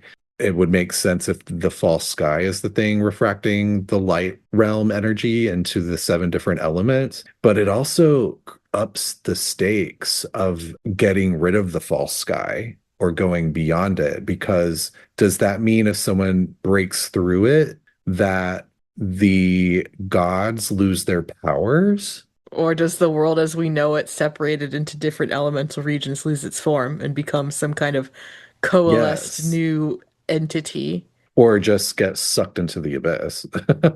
Yeah. That too. I think it would turn like white though, because you see this a lot in the game, especially in areas like Genius Invocation, where there's like the Omni energy that is all elements and it's white, Mhm. the color of unrefracted light. Hmm. It also has the Paimon Triskelion, because Paimon is kind of that I hate it. pre-diffracted being, and even like that's like one of the descriptors that weird Melusine calls her. She's like, oh, you look like many colors, like Oh, made yeah. into a white thing. We must also not forget the meaning of the word Genshin, which means like the original god, the primordial god, and suggests that there is some kind of gestalt unity that this is all split from and maybe heading back towards. Yeah, I really like it. We're all gonna be in a big ball of light inside Paimon's head, which will grow huge to accommodate it. She's gonna look like No. Megamind with like this No. big white orb, and that's what's gonna become of the universe. I hate it. All the Megamind shrines are like, yes, yes. No elements. No elements, no bitches. There Why you did go. my brain the click out? Sorry, I was like, shit, I bombed. No, it's just my brain is like, what? Yes. Have you guys seen Megamind? Yeah, it's great. No. It's a really good movie. Wait, B and Tiff, no? No. No. I think I've heard of it. Remember when the queen died? Who? Remember when the queen died? Yeah. And everyone, because there's like, I forget what the douchey superhero is called. He's like, there is no Santa Claus, there's no Easter Bunny, there's no Queen of England. Oh my God, what is his name? Barca? No! The Tori didn't say that. Titan. Yeah, Titan. Right. For those of you who haven't seen Megamind, this is the description of the movie. Though he is the most brilliant supervillain the world has ever known, Megamind is the least successful. Thwarted time and time again by heroic Metro Man, Megamind is more surprised than anyone when he actually manages to defeat his longtime enemy. But without Metro Man, Megamind has no purpose in life. So he creates a new opponent who quickly decides that it's more fun to be the bad guy than the hero. Oh, so it's not Varka, it's Child. It's Varka making Child. Yeah. You got Will Ferrell, Tom McGrath, Ben Stiller, Jonah Hill, Brad Pitt, Tina Fey, Wow. Justin Theroux, David Cross, and some other people. That's a stacked cast. It's a great movie. It's a meme movie. There's a lot of memes that come out of this movie. We Yeah, need to I'll stream have to movies look in the for it. server, I'm telling you. Yeah, if someone wants to stream Megamind, let us know. We will. But anyway, thank you, MX Drainbow. I will be thinking of Cosmic Egg Shiny for the rest of the week. Yes. Yes, thank you. Thank you. And you can say that triumphantly when that happens in the game, because it looks like it probably will. Yes. Our next message comes from Az, and they said, "Hi, y'all. While scrolling through the infinite depths of Reddit, which truly the abyss, I found something interesting. A native Chinese person took the time to translate the literal meanings of the Liwei characters' names. And what I found so interesting is that Zhongli means either leaving bell or broken bell. So I immediately thought of the cleansing bell that Guizhong created.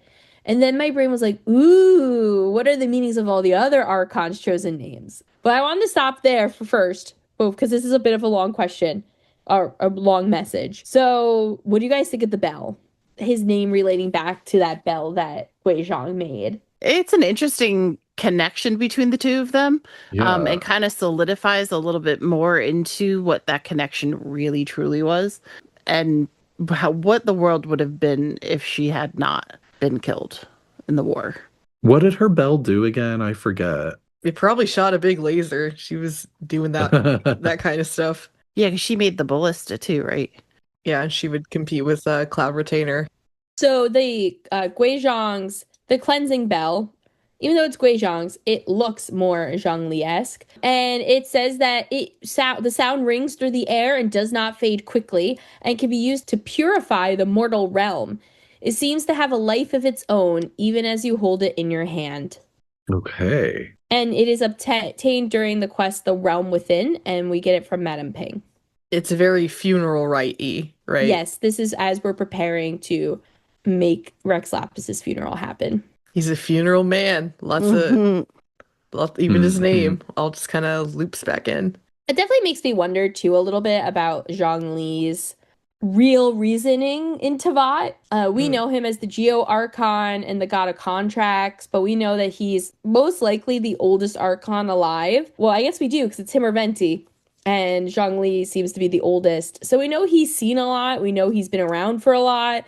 He remembers watching the Sun Chariot crash. So it makes me curious if he created something that is able to cleanse the mortal or purify the mortal realm. Well, what's he really got going on here? You know, we've talked about the fact of like some crazy theories of like, could Zhongli be an angel? Yeah. Could he be the original dragon lord of the area? is he maybe like the Dragon Lord? Like, we don't know.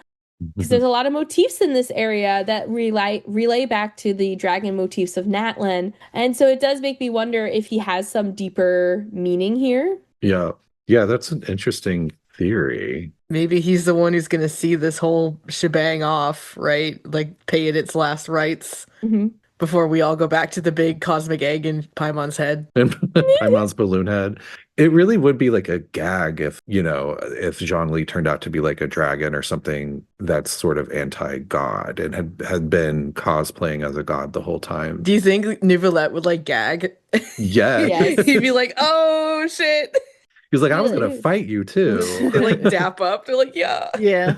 The other question that kind of comes into mind too is like the angel that fell in love with the Outlander and the idea that Zhongli might be an Outlander that the angel fell in love with. And then like, he forgets who he was. Like they kind of make it seem like Zhongli might have had a childhood, but he doesn't talk anything about his childhood. Like, oh, when he was young, the sun chariot fell. And I'm like, okay, what do you mean by young? Yeah. He just popped out of the ground, a whole ass man. Yeah, like did they just pull the radish out of the ground and it was him? Like No, that was Mahita. That was it. They saw like the ponytail and they just yanked it out. Like His rat tail. yeah, they just yank him out by that. Like I don't just know. like, hello, do you like poetry? He's like, no. He's like, I like osmanthus wine. I like osmanthus wine. He's literally born going, osmanthus wine. It's like Right. that new game. Give it to him in a bottle. Have you guys seen the Tomogashi? Is it Tomogashi? it's Tomodachi called? life. Yeah. Yeah. The Switch game, and you can make items, and I see all these clips on TikToks of like the two people who have a baby, and then they're showing the baby a random item, and it's just you can make anything. Like the one I saw, they were showing the kid a Glock. Like and the baby was like Glock. I'm just imagining like someone showing a baby Zhongli a bottle of osmanthus wine. He's like, osmanthus wine. Remember how Grabby. good it is. All the archons, I think, would be like the Venti be like, wine, give me. Mm-hmm. But yeah, I don't know. There's a lot of implications with Zhongli, and hopefully we'll find out more soon. I think the fact that he knew Zabai too, who we later find out is an angel, is also an interesting case. Is that our first playable angel? Nicole's our second? Yeah, I think so, that we know of. You don't think Venti's one? In attitude, no. No, not an attitude. Only a job. Like, It is his wispiness. of course, I also don't know what an angel is, like specifically in Genshin. So angels, which actually, honestly, a great refresher for any traveler listening too. Ooh. Angels were created by the primordial one to keep control of the people of Teyvat, basically, and help them along after the Battle of Funerary Flame. This was a time where the Moon Sisters were still around. And eventually the Moon Sisters and the Angels started butting heads. And that's really what gets rid of the Moon Sisters, right? Oh, shit. B and Tiff? Am I mixing that up? Like, because they existed at the same time for a little bit. Yeah, I think it's more what gets rid of the Moon Sisters is more Nibelung, leaving, and then the primordial one taking things over, and then the Moon Sisters were like in this weird place of like, should we fight the primordial one? We're kind of like reached a peace agreement with them and still sort of oversee things, but not in the same way. And then Nibelung comes back and is like, you betrayed me. And then that's when the Battle of Funerary Flame actually happened. Yeah. Damn. So right, so the primordial one, after Nibelung leaves, the primordial one creates the angels. The angels kind of work alongside the Moon Sisters to keep peace and everything in Teyvat. And then when Nibelung comes back down, the Moon Sisters get locked away because he sees them as traitors. And the angels try to continue to keep peace, but don't really succeed. And they were kind of like, didn't have much to do at that point because the Shades sort of were doing their job. But yeah, the Moon Sisters were, they were built or created by Nibelung, whereas the angels, as far as we know, were created by the primordial one. Right. As well as the Shades. And we know that Zabai, who was the horse, we thought it was going to be a horse adepti during Lantern Rite this year. She comes out to actually be a angel who had been locked away in the reflection of the moon. which is a whole lot of lore. There's a lot of facts that go into that happening. But she is the first angel that we get to play as, and Nicole is releasing. She is the second angel that we will get to play as. So that's exciting. They're the only official angels we've met. Damn. We still don't know if Alice is one, right? Yeah, I don't know. Because, like, does Zabai? I don't have Zabai. Does she have elf ears? I don't know. I don't have her either. No, she has normal ears. Yeah. I was just curious because, like, Nicole has elven ears. Right. Yeah, it's confusing. Like, why do some angels have elf ears and others do not? We don't even know why, like, mortals have them. Yeah. Well, yeah, I was gonna say with Nicole, we know that she took on, like, she says that's not like her original, that this is her preferred form. Oh, right. Yeah, because they can change appearances. Maybe she's also a horse. Maybe. And I know with Nicole, she says that like many angels have not been able to maintain their preferred form over the years. She is one of the few that have. And so we don't even know what her regular form is. Zabai lost the ability to be a horse when they got rid of all the horses into that. Yeah, exactly. Yes. Yeah, they were like, fuck She's that like, bitch. pop woman. She's like, oh, I guess I can still eat apples. As did go on to give us some of the other names and what they mean. I'm just going to run through them quick. So Venti in Italian means 20. And they say, you know, that maybe that Venti gained his human form like 2,600 years ago. So maybe there's some sort of play on 20 there. But it can also be the plural of vento, which means wind, which definitely sounds more specific to him. In Japanese, Makoto means sincerity and truth, which, as says, they really do think Makoto symbolized. I think we can agree with that. And A, which they laughed because it brought up emotional intelligence, which is hilarious. But the name means prosperous and flourishing, which is something A seems to be slowly allowing herself to do. Ruka Devada, they went who? Because, you know, she doesn't exist anymore. Literally means tree goddess, which is hilarious. Nahida means tenderness and care, which definitely a perfect representation of how she treats her people. Egeria, who was the original Fontaine archon in a real life myth, is a water nymph in Roman mythology, who is also an advisor to a king, which kind of made them think of the relation back to King Remus with Egeria. Farina, it refers to Roman myths and is tied to a goddess of water springs and possibly thieves.